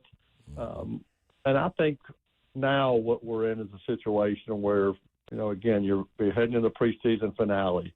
You're getting ready to trim this roster by about almost 40 players, and you're not too far away from starting to game plan for the regular season. So, for me, I'm ready to just get the preseason over with and get going for the regular season. Players can't take that mindset. You still got guys fighting for roster spots and trying to get better before decisions are made. But I do think overall message has been received. I think the players believe what they're being taught, and they're just going to need more time to put it all together. That's like I was cautioning people about the Carnell Tate positive buzz during the off season. It's going to take him time to kind of get comfortable and be an impact player like everybody wants him to be. It just doesn't regularly happen for a rookie right out of the gate. So patience is going to be needed, although I know fans are running thin on patience right now.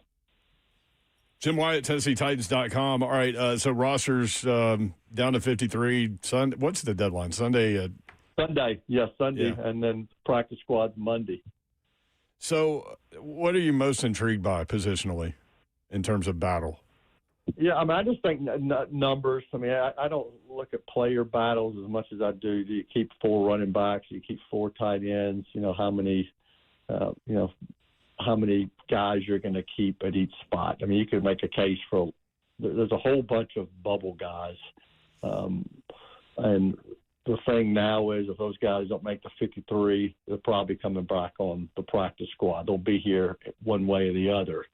And the way things are set up now, or you can promote guys on game day and you can do some roster shuffling after week 1 where there's strategy involved there. A lot of things go into play right now. I'm more curious about where you go heavy and where you go light as far as the depth chart goes. Jimmy, good stuff, man. Good to see you today. And, we'll get this last preseason game in and then go from there. Thank you, man. Hey, Jimmy. Okay. You have a good week. Thank you, guys. Jimmy. Oh, Slade. Yes, sir. What do you think about Berlowitz being named the starter for your company? Yeah, I'm trusting Clark Lee there. Yeah, he's certainly. I haven't been to any practices. I understand.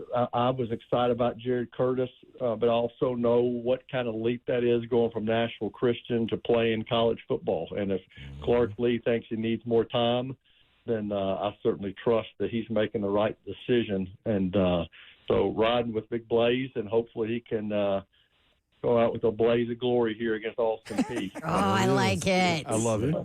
Jimmy, what do you think about the new jerseys that they dropped today? The rivalry uniforms, bringing back that navy blue and getting that two-tone-esque back. And when are they wearing them against the Jags in November, correct? We're wearing them against the Jags November the 15th.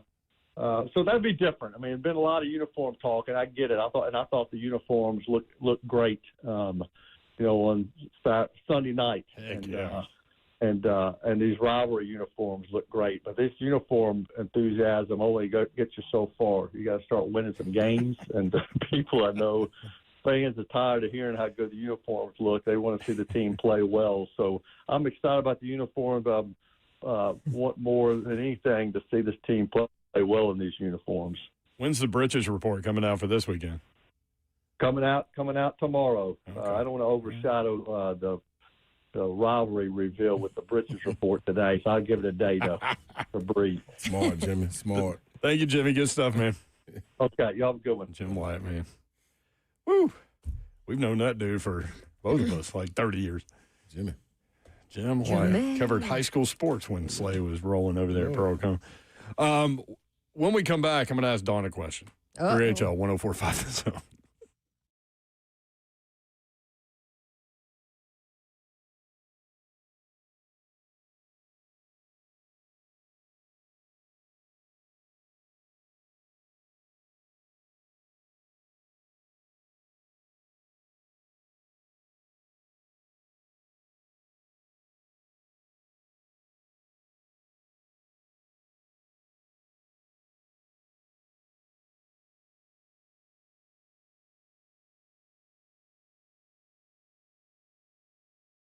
Titan MGs have 4 picks, my lord, yeah. All 3 quarterbacks threw 1, Cam threw 2. So Hendon Hooker doesn't throw a lot of passes. Jimmy Wyatt was 1 for 1, though. Ball landed near him, and he threw it back to the trainer. 7012 Church Street in the heart of Brentwood, just off Franklin Road, you will find the Imamali family and their business, Brentwood Jewelry. They have been in business, locally owned and operated, family owned and operated for more than 50 years. Brentwood Jewelry proudly serving the Middle Tennessee community with exceptional style and exceptional deals every day. Family owned and operated, as I mentioned, spanning 3 generations. They are deeply rooted within the community, and you can support local. Shop Brentwood Jewelry. Brentwood Jewelry here to help you pop the question. If you're thinking about doing that, going down that exciting path, they can help you take the stress out of selecting the perfect engagement ring. They can help you find a beautiful ring in your ideal budget. Browse their incredible selection of one-of-a-kind rings, or talk with their custom design specialists to create a stunning ring as remarkable as your loved one. If you haven't already heard, Nashville's premier timepiece dealer, Brentwood Jewelry. Not only do they have the best selection of watches, but you can go in there and shop for the pre-owned Rolexes that they have, both vintage and current models. You can own a fine pre-owned Rolex for a fraction of the cost, and every watch has been meticulously serviced to ensure the highest level of performance and is presented with a 2-year warranty. They've got a great selection, but relationship is key. Brentwood Jewelry, 7012 Church Street in the heart of Brentwood, just off Franklin Road. Exceptional style, exceptional deals every day for more than 50 years. Visit BrentwoodJewelry.com.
The queen of country, Dolly Parton, passed away today at the age of 80. The stuff all over social media is just incredible. Clips of her talking throughout her career and life, and these songs. Just a legend. I said earlier she transcended life. Yes. And I believe that to be true. I mean, everything that she's done, accomplished, given back. And her voice is distinctive. She's one of these people, like you hear her voice, you know exactly who it is in 2 seconds. From Tennessee. That is true. East Tennessee. Sevier County. Breaking news.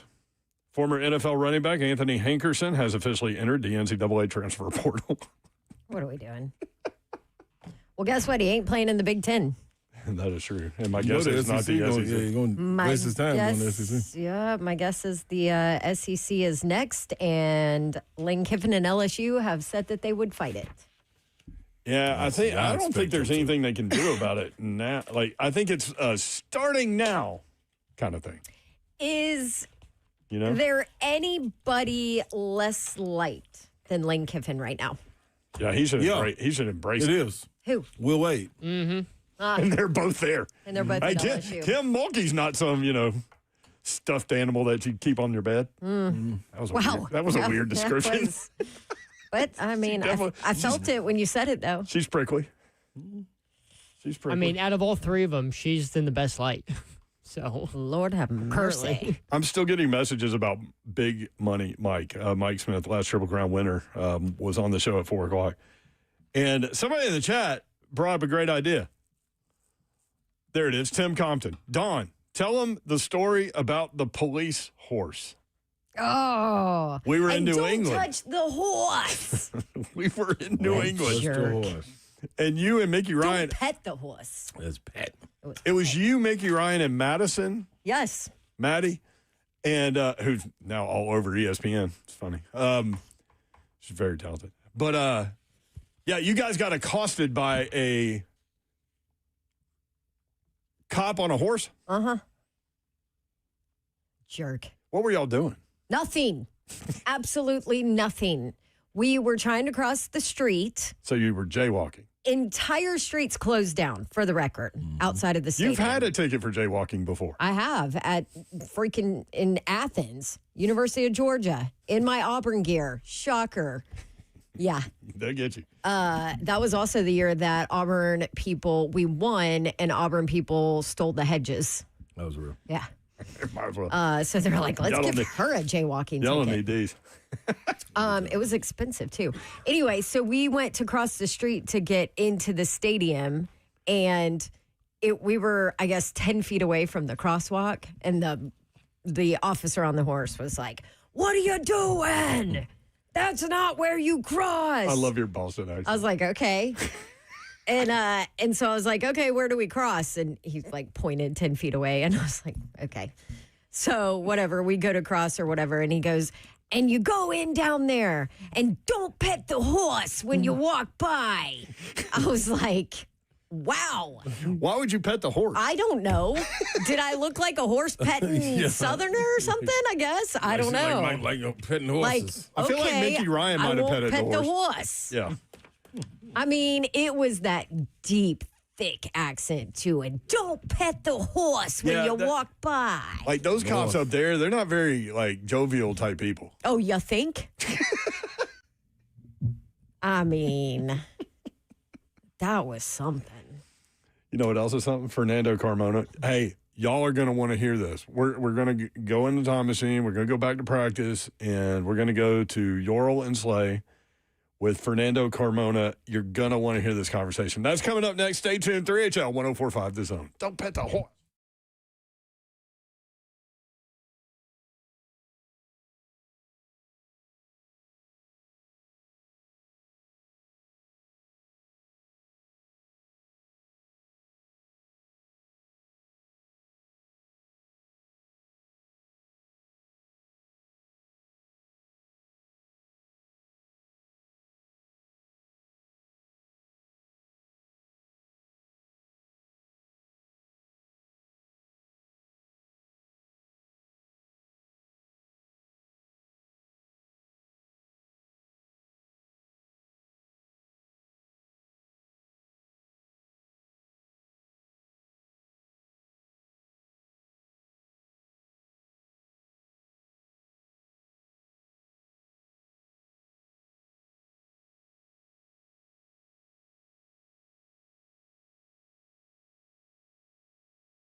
Good afternoon. It's 5:02. Joseph Bonanno live from the 104.5 The Zone Circus Sports to the Mint Kentucky Downs Studios. Titans wrapped up training camp practice today. They will host the Bears for a joint practice on Thursday before playing the final preseason game of their final preseason game on Saturday at Nissan Stadium.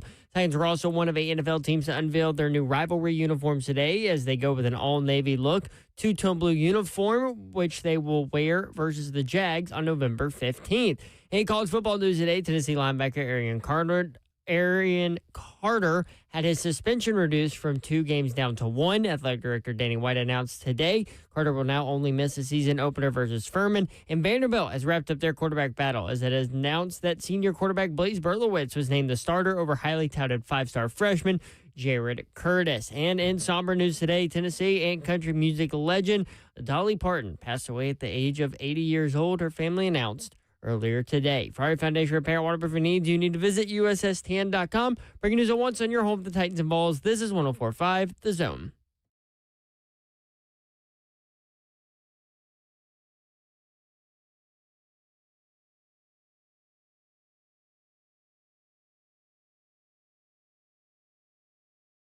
Welcome back in 3HL 104.5 The Zone. Brent Doherty, Slay Dog, out at practice, post-practice, Magic of Radio and Video. Fernando Carmona with us, big old OG. What's up, man? How are you? Doing amazing. Thank you guys for having me on. How's camp going for you? Going real good. It's a day-by-day process right now, just trying to take it slow, learn as much as I can. But, I mean, we're now in week 3 of it, and I feel like I've grown so much in these 3 weeks. How much different is the NFL thing compared to what you know from college? It's a lot different. It's a full-time job now, and my body is my business, and so I've been trying to take it that way, day in and day out, of taking care of my body, being in the facility, and making sure I'm healthy and able to come out here and practice fast. So we found out you were starting against the 49ers day of. When did you find out? Yeah, that was probably about the same as me. Really? Yeah, I was just kind of taking it day by day. I was getting some reps, but just my whole mindset is, I'm a day-by-day kind of person. So, once they told me, this has been kind of my mindset, this has been my goal, so it was nothing new to me. What was your reaction when you heard? I mean, the excitement level? Of course, excitement level, but at the end of the day, I mean, this was kind of my goal, this was my dream, and this is what I've kind of envisioned for myself, so it's kind of nothing new to me. Tennessee Titans OG, Fernando Carmona with us. Carmona, man, let me ask you this, man. You've become a fan favorite already, and we ain't even made it to the season yet, but what's your nickname you go by? Give me a nickname that you go by. I've been getting a lot of Fern. A lot of Fern been going around. You like Fern? Fern's all right. I don't mind it. My coach likes to call me Esteban. That's my middle name. Esteban. So that's been kind of the two going around right now. So the mentality, you spoke about mentality. Like, as a kid, did you have that same mentality? Did they have to tell you, hey, Fern, Esteban, be cool. Hold on, man. You gonna hurt these kids out here. Funny enough, not really. Okay. I was kind of a lazier kid growing up. I really didn't like to work, and it was weird. I don't know what really happened. I think just senior year rolled around, junior year rolled around in high school, and I was just like, man, I don't know. I have something special. I'm 6'4". I got a good body. I'm somewhat athletic. I was like, I got to make the most out of this. And I think my mindset changed once I got to college, and I was like, I could do this for a living and do this for my life. Why not go for it all? And I think that's when it really kind of hit me. Yeah, you didn't play football until your junior year, right? Yeah. Who talked you into doing that? So my dad was a high school football coach. My brother played at UNLV for football, and so they've been in my ears since I was, 4 years old. Like, you got to go out there. And I was always the rebel. I was like, I'm going to be a basketball player. I'm not going to do it. Ended up playing tennis, volleyball. Played everything but football.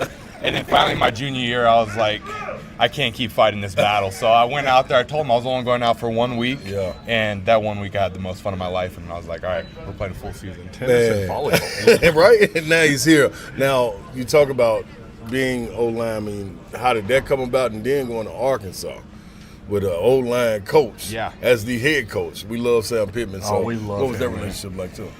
So to start off, I didn't even want to be an offensive lineman. Really? So in high school, I told the high school football coach, I was like, I'm not playing if I'm going to be an offensive lineman. So he was like, all right, we'll let you be tight end.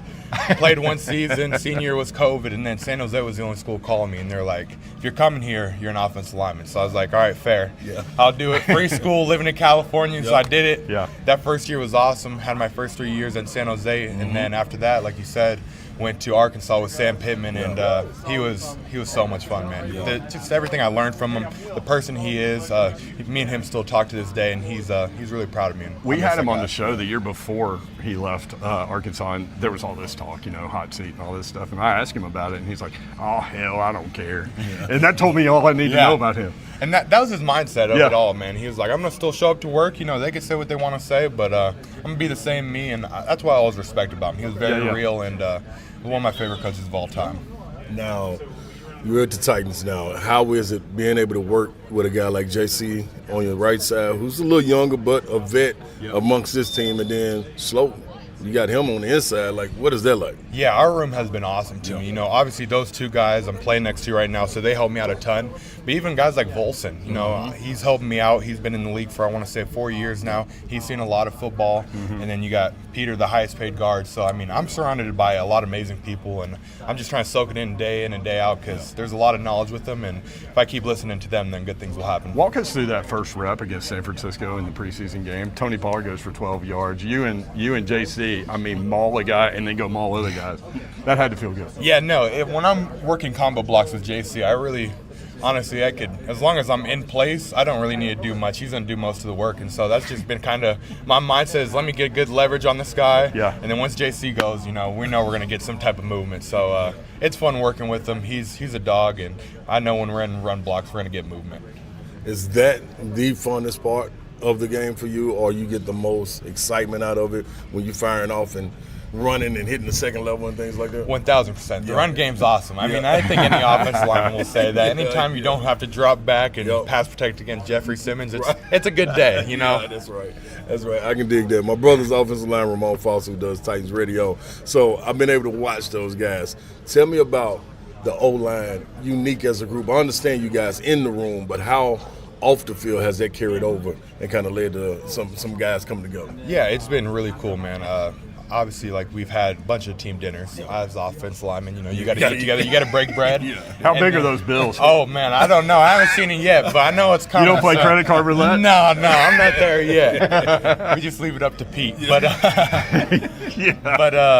no, JC had us over at his house one of these times, and so we're just building that relationship, and that's what offensive line's all about. You got to be close. You got to be connected. It's five, and if all five aren't right, then we're all wrong. So. Our co-host Dawn Davenport, she had a mom responsibility, so that's why she's not here. But she went to the Williamson County Fair, fell in love with the pigs, and she wanted a pig. And I was like, oh man, my man Carmona had a pig. I know he passed. Yes. But your pig was named Pittman, right? Yeah. Oh yeah. What went into that? It was something about it. I was like, this pig is gonna run the house. He's gonna be the head hog. I was like, who is the head hog? Sam Pittman. And so I told him about it, and he told me some funny story. He was like, man, I had a pig when I was younger, and one day I got to the breakfast table, and I asked my mom where the pig was at, and she said, look right in front of you. No. And it was a slice of bacon. I don't know if it was true, but it's a good little Sam Pittman story. So did you have a little pig or a big on? No, he was little. He was about yay big. Oh, okay. He was the size of a chihuahua. He was awesome, though. Yeah. Better than a dog.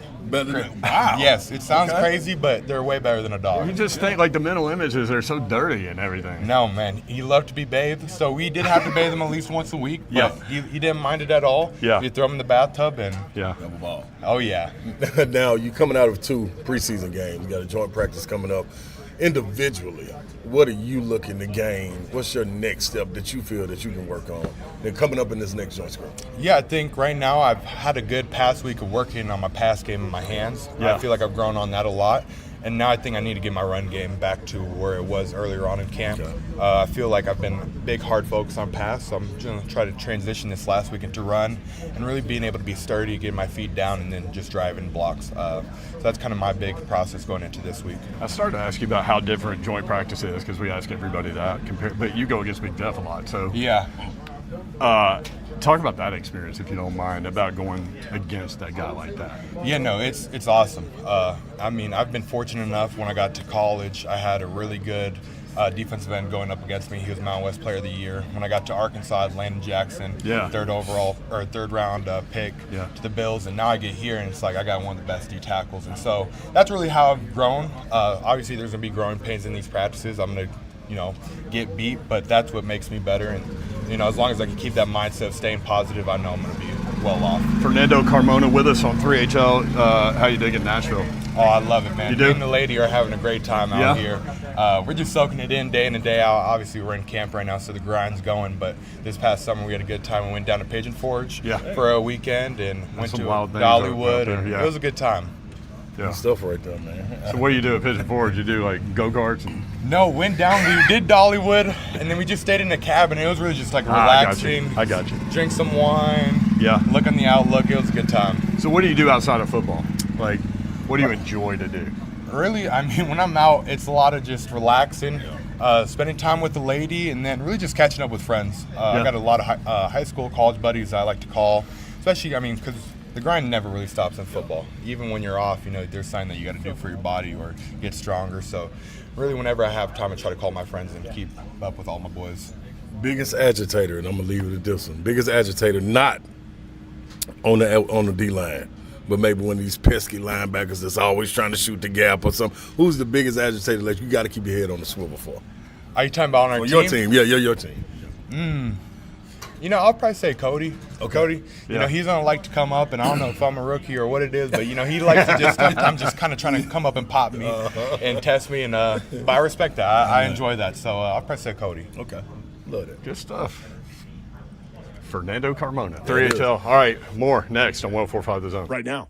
Brent Doherty, Don Davenport, Ron Slade. What about that? Fernando Carmona, man. He sounds like a 35-year-old man. Dude, I love him. Right?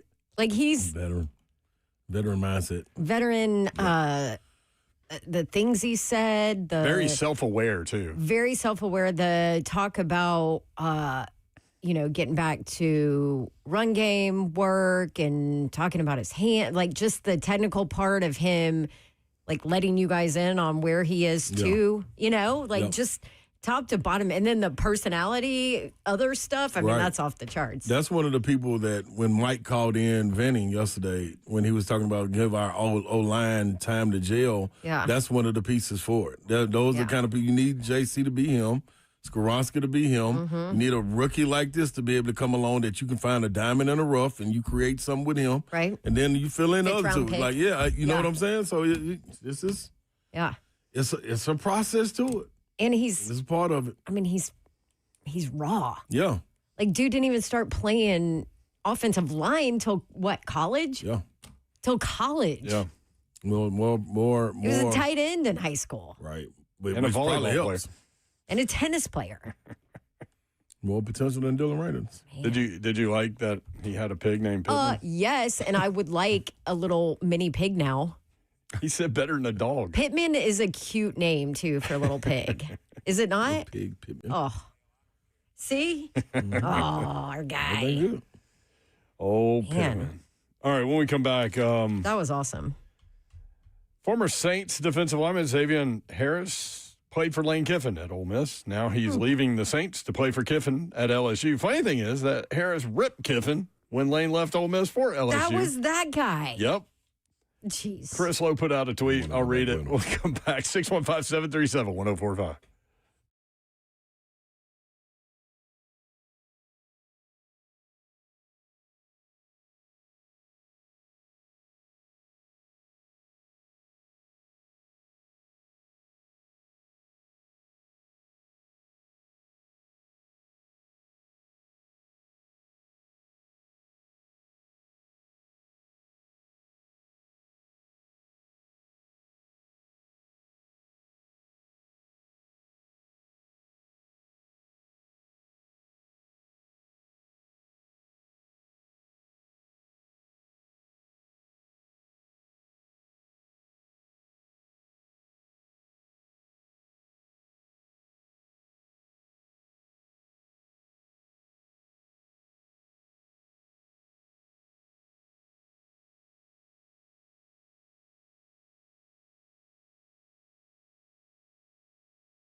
Celebrating Dolly today. 25 singles reached number 1 on the Billboard Country Music charts.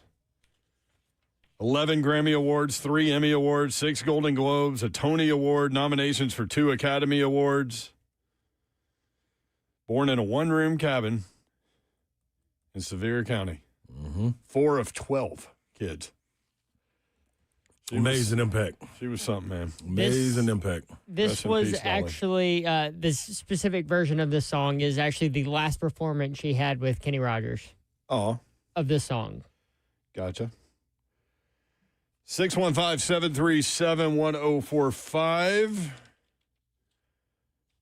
Can I give a shout out? It's presented by your mama now.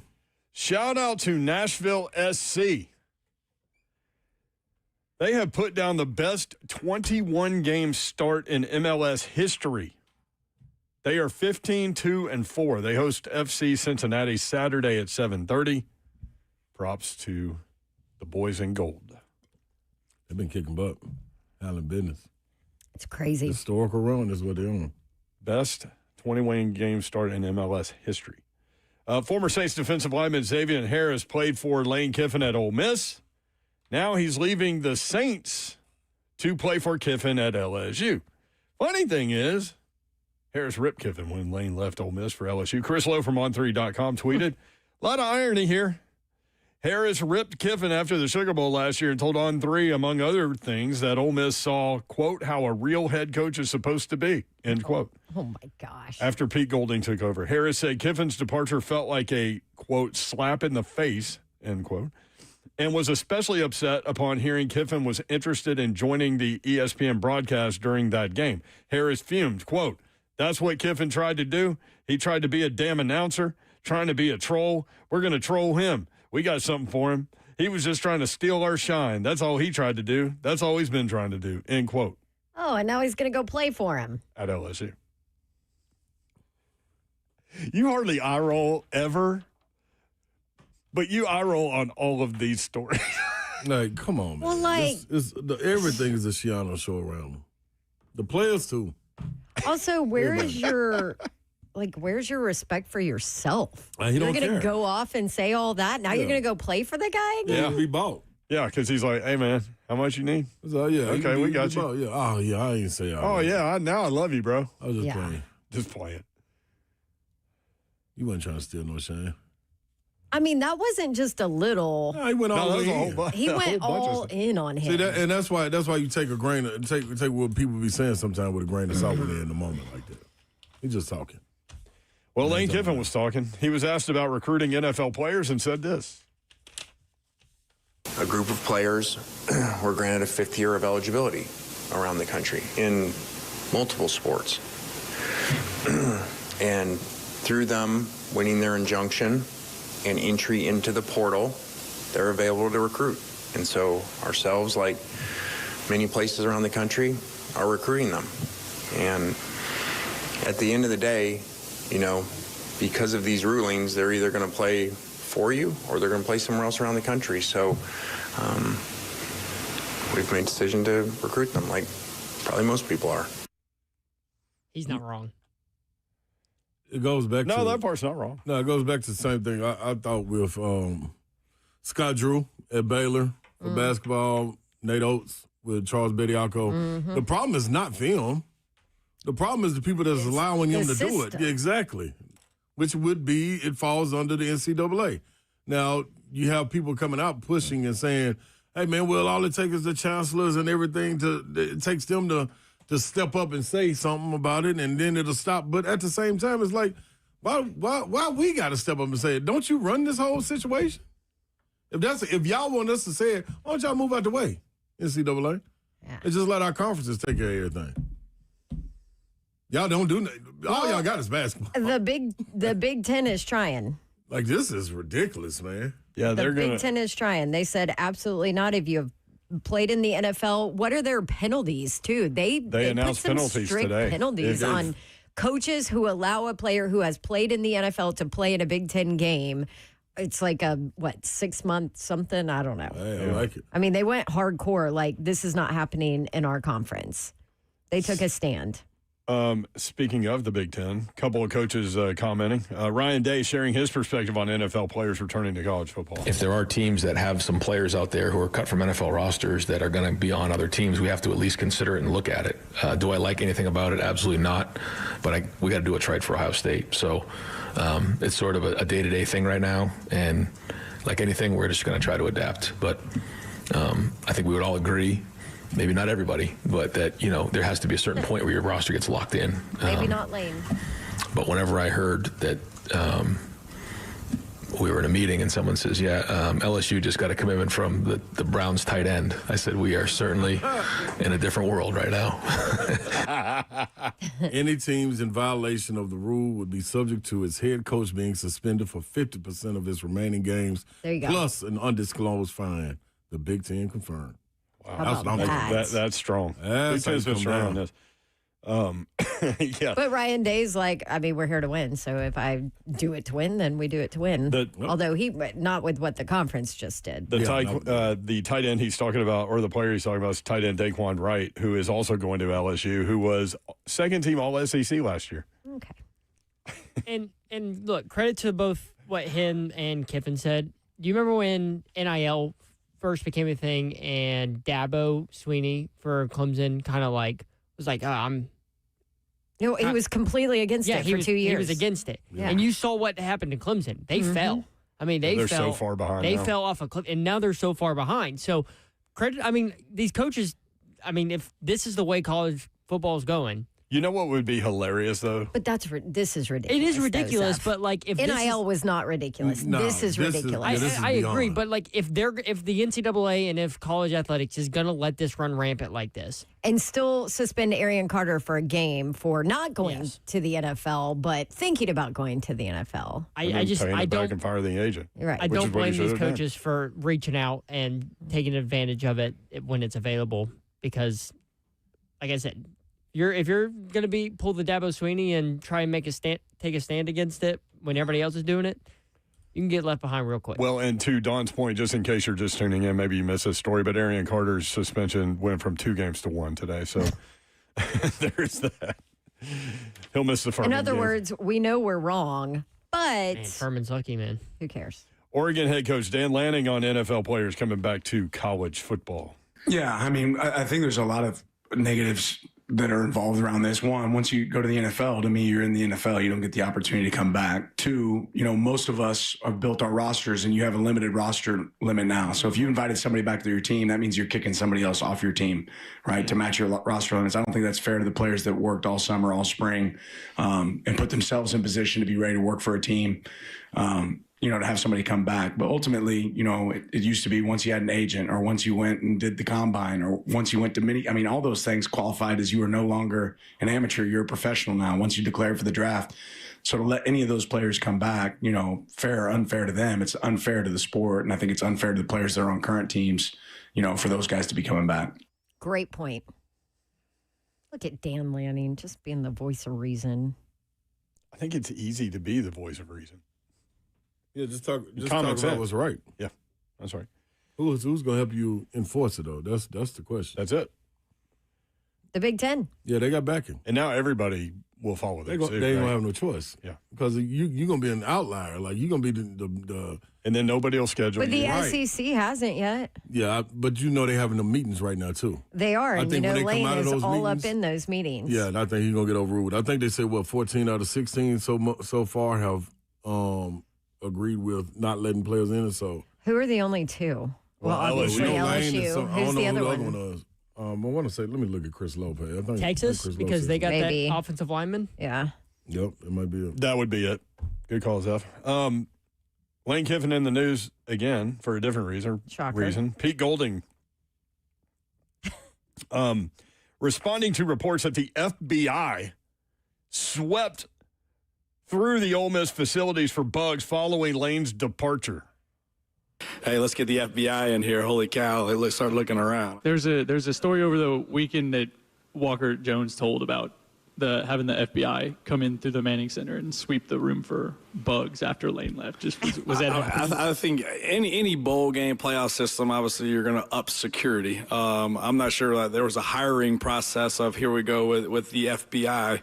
I do think we probably have a current player whose dad just so happens to work for the FBI that lives in town. That from that standpoint, there was no measure to go, oh my gosh, here, come in from that standpoint. But no, obviously, anytime you get in that playoff system and you had guys from this building go to other places, you want to make sure it's secure for your players.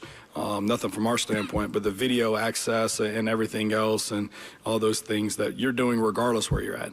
I mean, that's no different when, in the semis and the quarters, regardless where you're at, for the hotels that you're staying in. Like, you've got to up the security. People are in and out, and you're sweeping trash cans. I mean, that's been done for the history of ball. So, no, there was no hiring process of, hey, let's get the FBI in here. Holy cow, let's start looking around. No, it wasn't anything like that. That's pretty funny. So it's true. Yeah. It's true. It is true. So, CeeLo, one SEC president called it a mockery. What was going on with the former NFL players trying to return and especially LSU bringing in transfers within the league. As meetings and calling head NFL coaches to get it. Yeah, Todd Monken said. Yeah. I was wondering why I got a call from Lane Kiffin, didn't return it. Yep, that was so good. As the meetings continue this week in Birmingham, told 14 of 16 schools strongly opposed, one undecided, LSU holding firm for now. That's a 223. Texas has got to be that. Yeah. That one undecided one with their offensive line coming back. Yeah, he was in 2 NFL camps. Started 10 games for Texas last year. Came back. But he didn't transfer. He came back to his original school. Crazy. 615-737-1045. Chase in Columbia. Chase, what you got, man? What's up, y'all? Long time no talk. Yo, what's happening? War Eagle Dawn. War Eagle. So I say that, but then what I'm going to say now, I think we may have jumped the shark, y'all. Finally, I mean, I've heard so many people say, "Oh, when they kick off this weekend, nobody's going to care anymore." But I don't know. I think we jumped the shark. This is so crazy, and there's no resemblance to college football I grew up with. And the thing about it is, guys, if Danny White gets his way and we can fix this with the CBA, collective bargaining, no. I don't want to watch Auburn because it's a minor league football program that's for Auburn, the town. It has nothing left to do with Auburn University. The reason we support our teams and Slade, the reason you love Knoxville is the institution. And we are already there to where it has nothing to do with the institution anymore. And that's where it's going to die. The greed is gonna kill it because I have no desire to watch a minor league football team that just associates with Auburn, the town, not the university. Yep. Just my thoughts, guys. Thank you, Chase. Don't disagree at all. Don't disagree at all. Because not only are you affecting... I think that there are enough coaches and administrators in it, though, that see where it's going and the importance of the tradition and what it is. Like, I think there's enough people involved in the sport that it can be saved. We need a college football president or something. I mean, I think everybody in place. I think everybody just is waiting for the correct path. Like, it's Wild Wild West. We keep hearing, we've heard that for years. Yeah. And I mean, as we continue through time, it gets more and more like that. Yeah, it's going to keep getting like that. The NIL stuff is not going to stop. But what you talking of as far as just like protecting the game, like it's already protecting the playing for the name on the front of the jersey and not the back. Yeah, I think that is still there. Like because it's going to trickle down. Pride and passion is still there. Now, you can make the argument that there is a very large handful of players that it's not there for them and they are out for the money and you can't blame them. Nope. And you don't know. Every situation's different. You don't know what backgrounds are and all of that. Right. But I do think that there's still a solid foundation of people that care about the name on the front of the jersey. Yep, I agree. I totally agree. I hate for it to I don't think trickle it's down to high totally school and dead. crush it. Right. It's going to crush high school. It already has. Yeah, you're right. Yeah. Did y'all see the story? So TCU is playing North Carolina in Dublin, Ireland. TCU is going to be without their starting safety and a starting wide receiver. Yikes. because they got in a brawl. So TCU safety Jacob Fields was charged with aggravated assault stemming from a fight in the locker room where he knocked the crap out of one of their starting wide receivers. So the safety's been dismissed. The wide receiver is hurt so badly he can't play Saturday. Apparently it was ugly. Yeah. Like he beat the mess out of him. So Brad Powers, who did a lot of work with Todd Furman, he goes, bet the under. We'll be right back. When we come back, Chip Patterson had some things to say about Faison Brandon being set up better than Keelan Russell at Alabama. We'll play that for you next. 3HL 104.5 The Zone.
Incredible songwriter, incredible voice, singer, incredible performer, incredible personality, incredible actor. I said earlier, some people transcend music, some people transcend sports, acting, accounting, whatever. This lady right here, the queen of country, transcended life. 615-737-1045. 3HL bingo card. Bingo. I only had 2 today. And what were they, your? He came from here. He knows what a bad offensive line looks like. That was Slay. That's Malik Willis. Talking about Malik Willis, which was really funny and unexpected. They had a very difficult practice in Miami today, apparently. Reportedly. It did. Well, what Allegedly. started that entire conversation was somebody called and said, I need a sleeper for my fantasy league. Yeah. And then he was talking about the Dolphins wide receiver, and I was like, ooh. Yeah, who's throwing him the ball? I would go Carnell Tate as your sleeper before I'd go that number 1 wide receiver. Here's another one. I don't think you're a jockey. I did my research. Maybe a disc jockey. That was a good one. Mike Smith, Hall of Fame jockey. Talking about Slay. Big Money Mike. How about that? Is that not the greatest nickname ever? How about this jockey? Like, he knew early on. Here's the thing, and I didn't get to this question-wise. If that's what you want to do when you're a kid and all these things, what if you grow to, like, he's 5'4", 114 pounds. What if you grow to like 6'2", 230? Dude, you can't do it. Then what? Well, you better go back to school. I was just saying, wasted your youth. It's over. Mike Smith left in the 9th grade. He told his mom tried to say, he was like, I'm riding horses. What does this have to do with that? She's like, well, you need to learn how to manage your money and all these things. He's like, no. You make enough money to get people to do that for you. He goes, plus. The people that went to school. Yeah, the people that went to school. Yeah. He's like, he's in the 9th grade, and he's like, I'm doing so well at this. In the 9th grade, I'm making more than the teacher. Oh, my God. I'll be real. There's a lot of people that do that now. What, make more than our teachers? Yeah, make more than the teacher and drop out. Oh. I ain't saying that's the way to go, but Go to school, Right. kids. Yeah, go to school. like you got to Not think. everybody can make almost There's a 400 million. There's a smaller percentage of people that can be successful without it, right? I'm saying, guess what? I think it's a lot of people. Like, I wouldn't be opposed if I knew my kid was athletic and was really getting it. I'm cool with homeschool. Yeah. That's training. Well, a lot of people are cool with homeschool, period, because it's training. less wasted time Yep. at school, you know? People that do theater. There's a lot of people. I'm telling you, man. But everybody ain't school ain't for everybody. Nope. It is not. be But real. sometimes you just got to at least get through you got to the- you got to try some of it. Yeah, Yeah. you got to try. But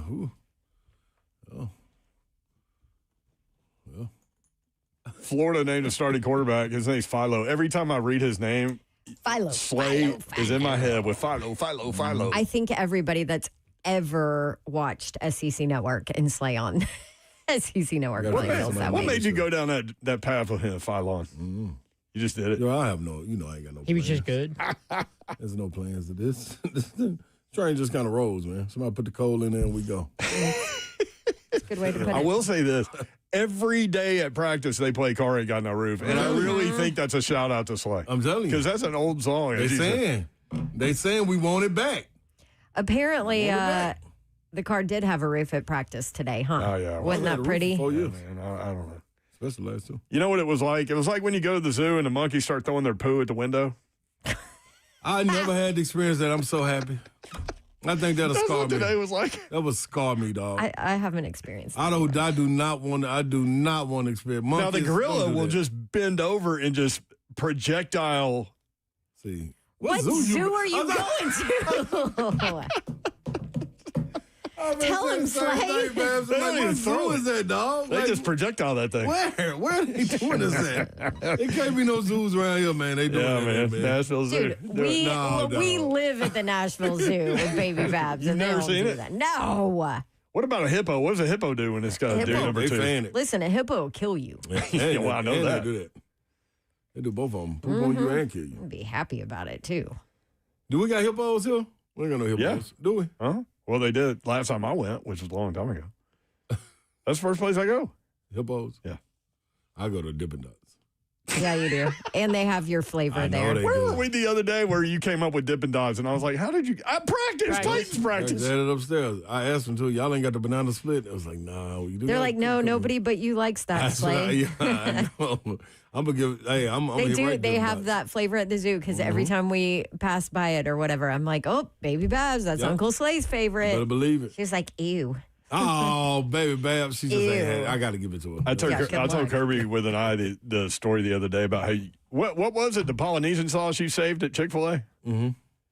They took it out. No, barbecue. They took it out. Yeah. You wrote a letter to the CEO. Yeah. Oh, yeah. They sent Slay a lunchbox that he still has in front of him. Sauce lunchbox. With all kinds of stuff in it. Mm-hmm. Barbecue sauce. And didn't they write you a letter and say that it's coming back? Uh-huh. And it came back. And it was, look, see, hashtag brought back the barbecue. Kirby's response was, I feel like Slay could really change some things in this world. Maybe more important than barbecue sauce at Chick-fil-A. This is pretty important. Slay. This is pretty important. I don't know what made them think about doing that. That was the craziest thing they ever done. Why would you? You're a chicken place. You got to have barbecue sauce. What? Yeah. Like what? Y'all can't be that special. Y'all already special. It's true. Gotta be super special. It's okay to be a little special. What kind of sauce do you use over there? Because you mix them, don't you? Barbecue and honey mustard. Dude, but I uses dip and everything. dip, though. You don't do Polynesian? No, I used to. I love me some Polynesian. No, it's good. Mm-hmm. Wait, Polynesian good. So you mix barbecue and honey mustard? No, I dip and dip. Okay. I was going to say, that's basically But Chick-fil-A that's a sauce. mix. That's He double dips. basically Chick-fil-A sauce. No, Chick-fil-A But sauce is it really, my Zach? little sister told me. It's got Thousand Island in it. Yes. That's so far different because it's the regular honey mustard and the barbecue sauce. It ain't got no. I'm telling you, I said the same thing. What do they call it at the hibachi place? The kickback sauce, yum. comeback sauce. No, yum. Yum sauce. Ooh. You know what? Is that similar? Is that similar to the Chick-fil-A sauce? No. Do you remember when we were in Vegas at Benihana's and they charged by the little container? $1. Man, the baby containers. The baby containers, and Slay was like, I'm going to need about 15 of those. Yeah. And she was like, huh? Yeah. I was like, okay, you can't charge him $15 for this yum sauce. And I gotta have it. And it's not like it's cheap to eat there. Like Benihana's wrong for that. Yeah. I know what to do next time. I'll bring my own. Hey, by the way, JS Dowdy in the chat, Slay. Slay, I live in Paducah, Kentucky, where Dippin' Dots corporate headquarters are located. Man, what do banana you split. want on dry ice? Banana split, Oh my banana God. split, banana split. Dude, I love Paducah, Kentucky. It's a fun little place. You know How what they far is have that there? from us? That's a good question. You know what they have there in Paducah? What? Right on the river. It's beautiful. The National Quilt Museum. How and why do you know that? Have you gone? No, I've been by it. Okay. Quilt? What they do? My mother is all in the quilt. She'll make a quilt, drive a hat. Huh. She loves quilts. Oh, JS Dowdy, boy, you seen this, man? I have always wanted one of those T-shirt quilts of your old T-shirts. I have like all my Auburn volleyball and sorority T-shirts just in a pile. I want the Dippin' Dot quilt. What sorority were you in? I eat right through it. Alpha Chi. Alpha Chi Omega. I knew a lot of Alpha Chi Omegas at Tennessee. Yeah, I didn't do a ton because obviously I played volleyball. It was hard. I don't think I ever went to a chapter meeting in my entire career. Not cookies and cream. Cookies and cream is the best. JS Dowdy just said, please don't, Mayor. Don't do what? What did I do? Talk about quilts. How about Chip Patterson on Faison Brandon being set up better than Keelan Russell at Alabama? Okay. I think that he's better set up maybe than Keelan Russell is. The experience that Tennessee has along the offensive line, Deshaun Bishop is a dog at the running back position, somebody coming off a very productive season. I think wide receivers, maybe I would take Alabama's room over Tennessee's, but the entire picture for Faison Brandon walking into this is the idea that you can trust him to just go out there and let it rip. Josh Heupel, Tennessee head coach, has specifically discussed the way that he can elevate this Tennessee offense offense in that RPO, up-tempo, some quarterback run game as well. That dynamic athleticism has been there since he was a prospect, going back-to-back state champions here in North Carolina at Grimsley High School. So I think that for Faison Brandon, they always knew that his tools could be a perfect fit for the way that Josh Heupel's offense is going to run. They knew that they had an offense that should allow for a true freshman starter to be able to step in terms of having experience around him. They just needed him to go out there and win the job, and it sounds like he has. So encouraging signs for Tennessee, a team that is right on that edge in my book of being a real playoff contender. I think you could talk me into that happening, or I could see them going 7-5, 8-4, and probably, Chris, the difference is going to be how their freshman quarterback plays. Did we not say exactly that a couple weeks ago? Yep. Sure did. Because what brought it up was I asked you guys, do you have a preference on who gets named the starters? Now, Zeph wanted Faison Brandon just because of, hey, let them build together, right? And basically you were like, meh, doesn't matter. Right. With the weapons around you, with the offensive line, with what the offense is and the scheme is, like, you have the talent. Just don't screw it up. I'm a hometown guy like y'all are, so civic-minded. I was kind of for GMAC in that deal, but I'm excited to see Faison Brandon. And by the way, you heard the highlight music during that clip. One of the highlights they showed was like an 85-yard run in high school where he outran everybody. It was ridiculous. And he's got a teammate comparing him to Lamar Jackson, and so we'll see. Oh, boy. We'll see. Can I give a shout-out on the way out? Do it. It's presented by your mom now. Shout-out to Connor Doherty. Happy birthday, man. Happy birthday, Sea-Dog. Hope he's having a great day. Back at it tomorrow. Todd Furman will be able to actually talk about real-life college football games with Todd tomorrow. Can't wait. So we will definitely do that. And Keith Bullock, I think we'll get in touch with him. Appreciate you guys including us in your day and in your lives. We do not take that for granted, nor do we take that lightly. Hopefully we were able to put a smile on your face. Wide-ranging show today from 3HL is Organized Chaos. Have a great night, y'all. Good night. God bless. See ya. Wouldn't want to be unless you get a shout-out. Shout-out to, is it Paducah, Kentucky? Yeah. Paducah, Kentucky for banana split, Dippin' Dots. And if you throw cookies and cream in, all right, cool. J.S. Dowdy also said, National Quilt Museum is so overrated. Yeah, we all didn't anticipate that today.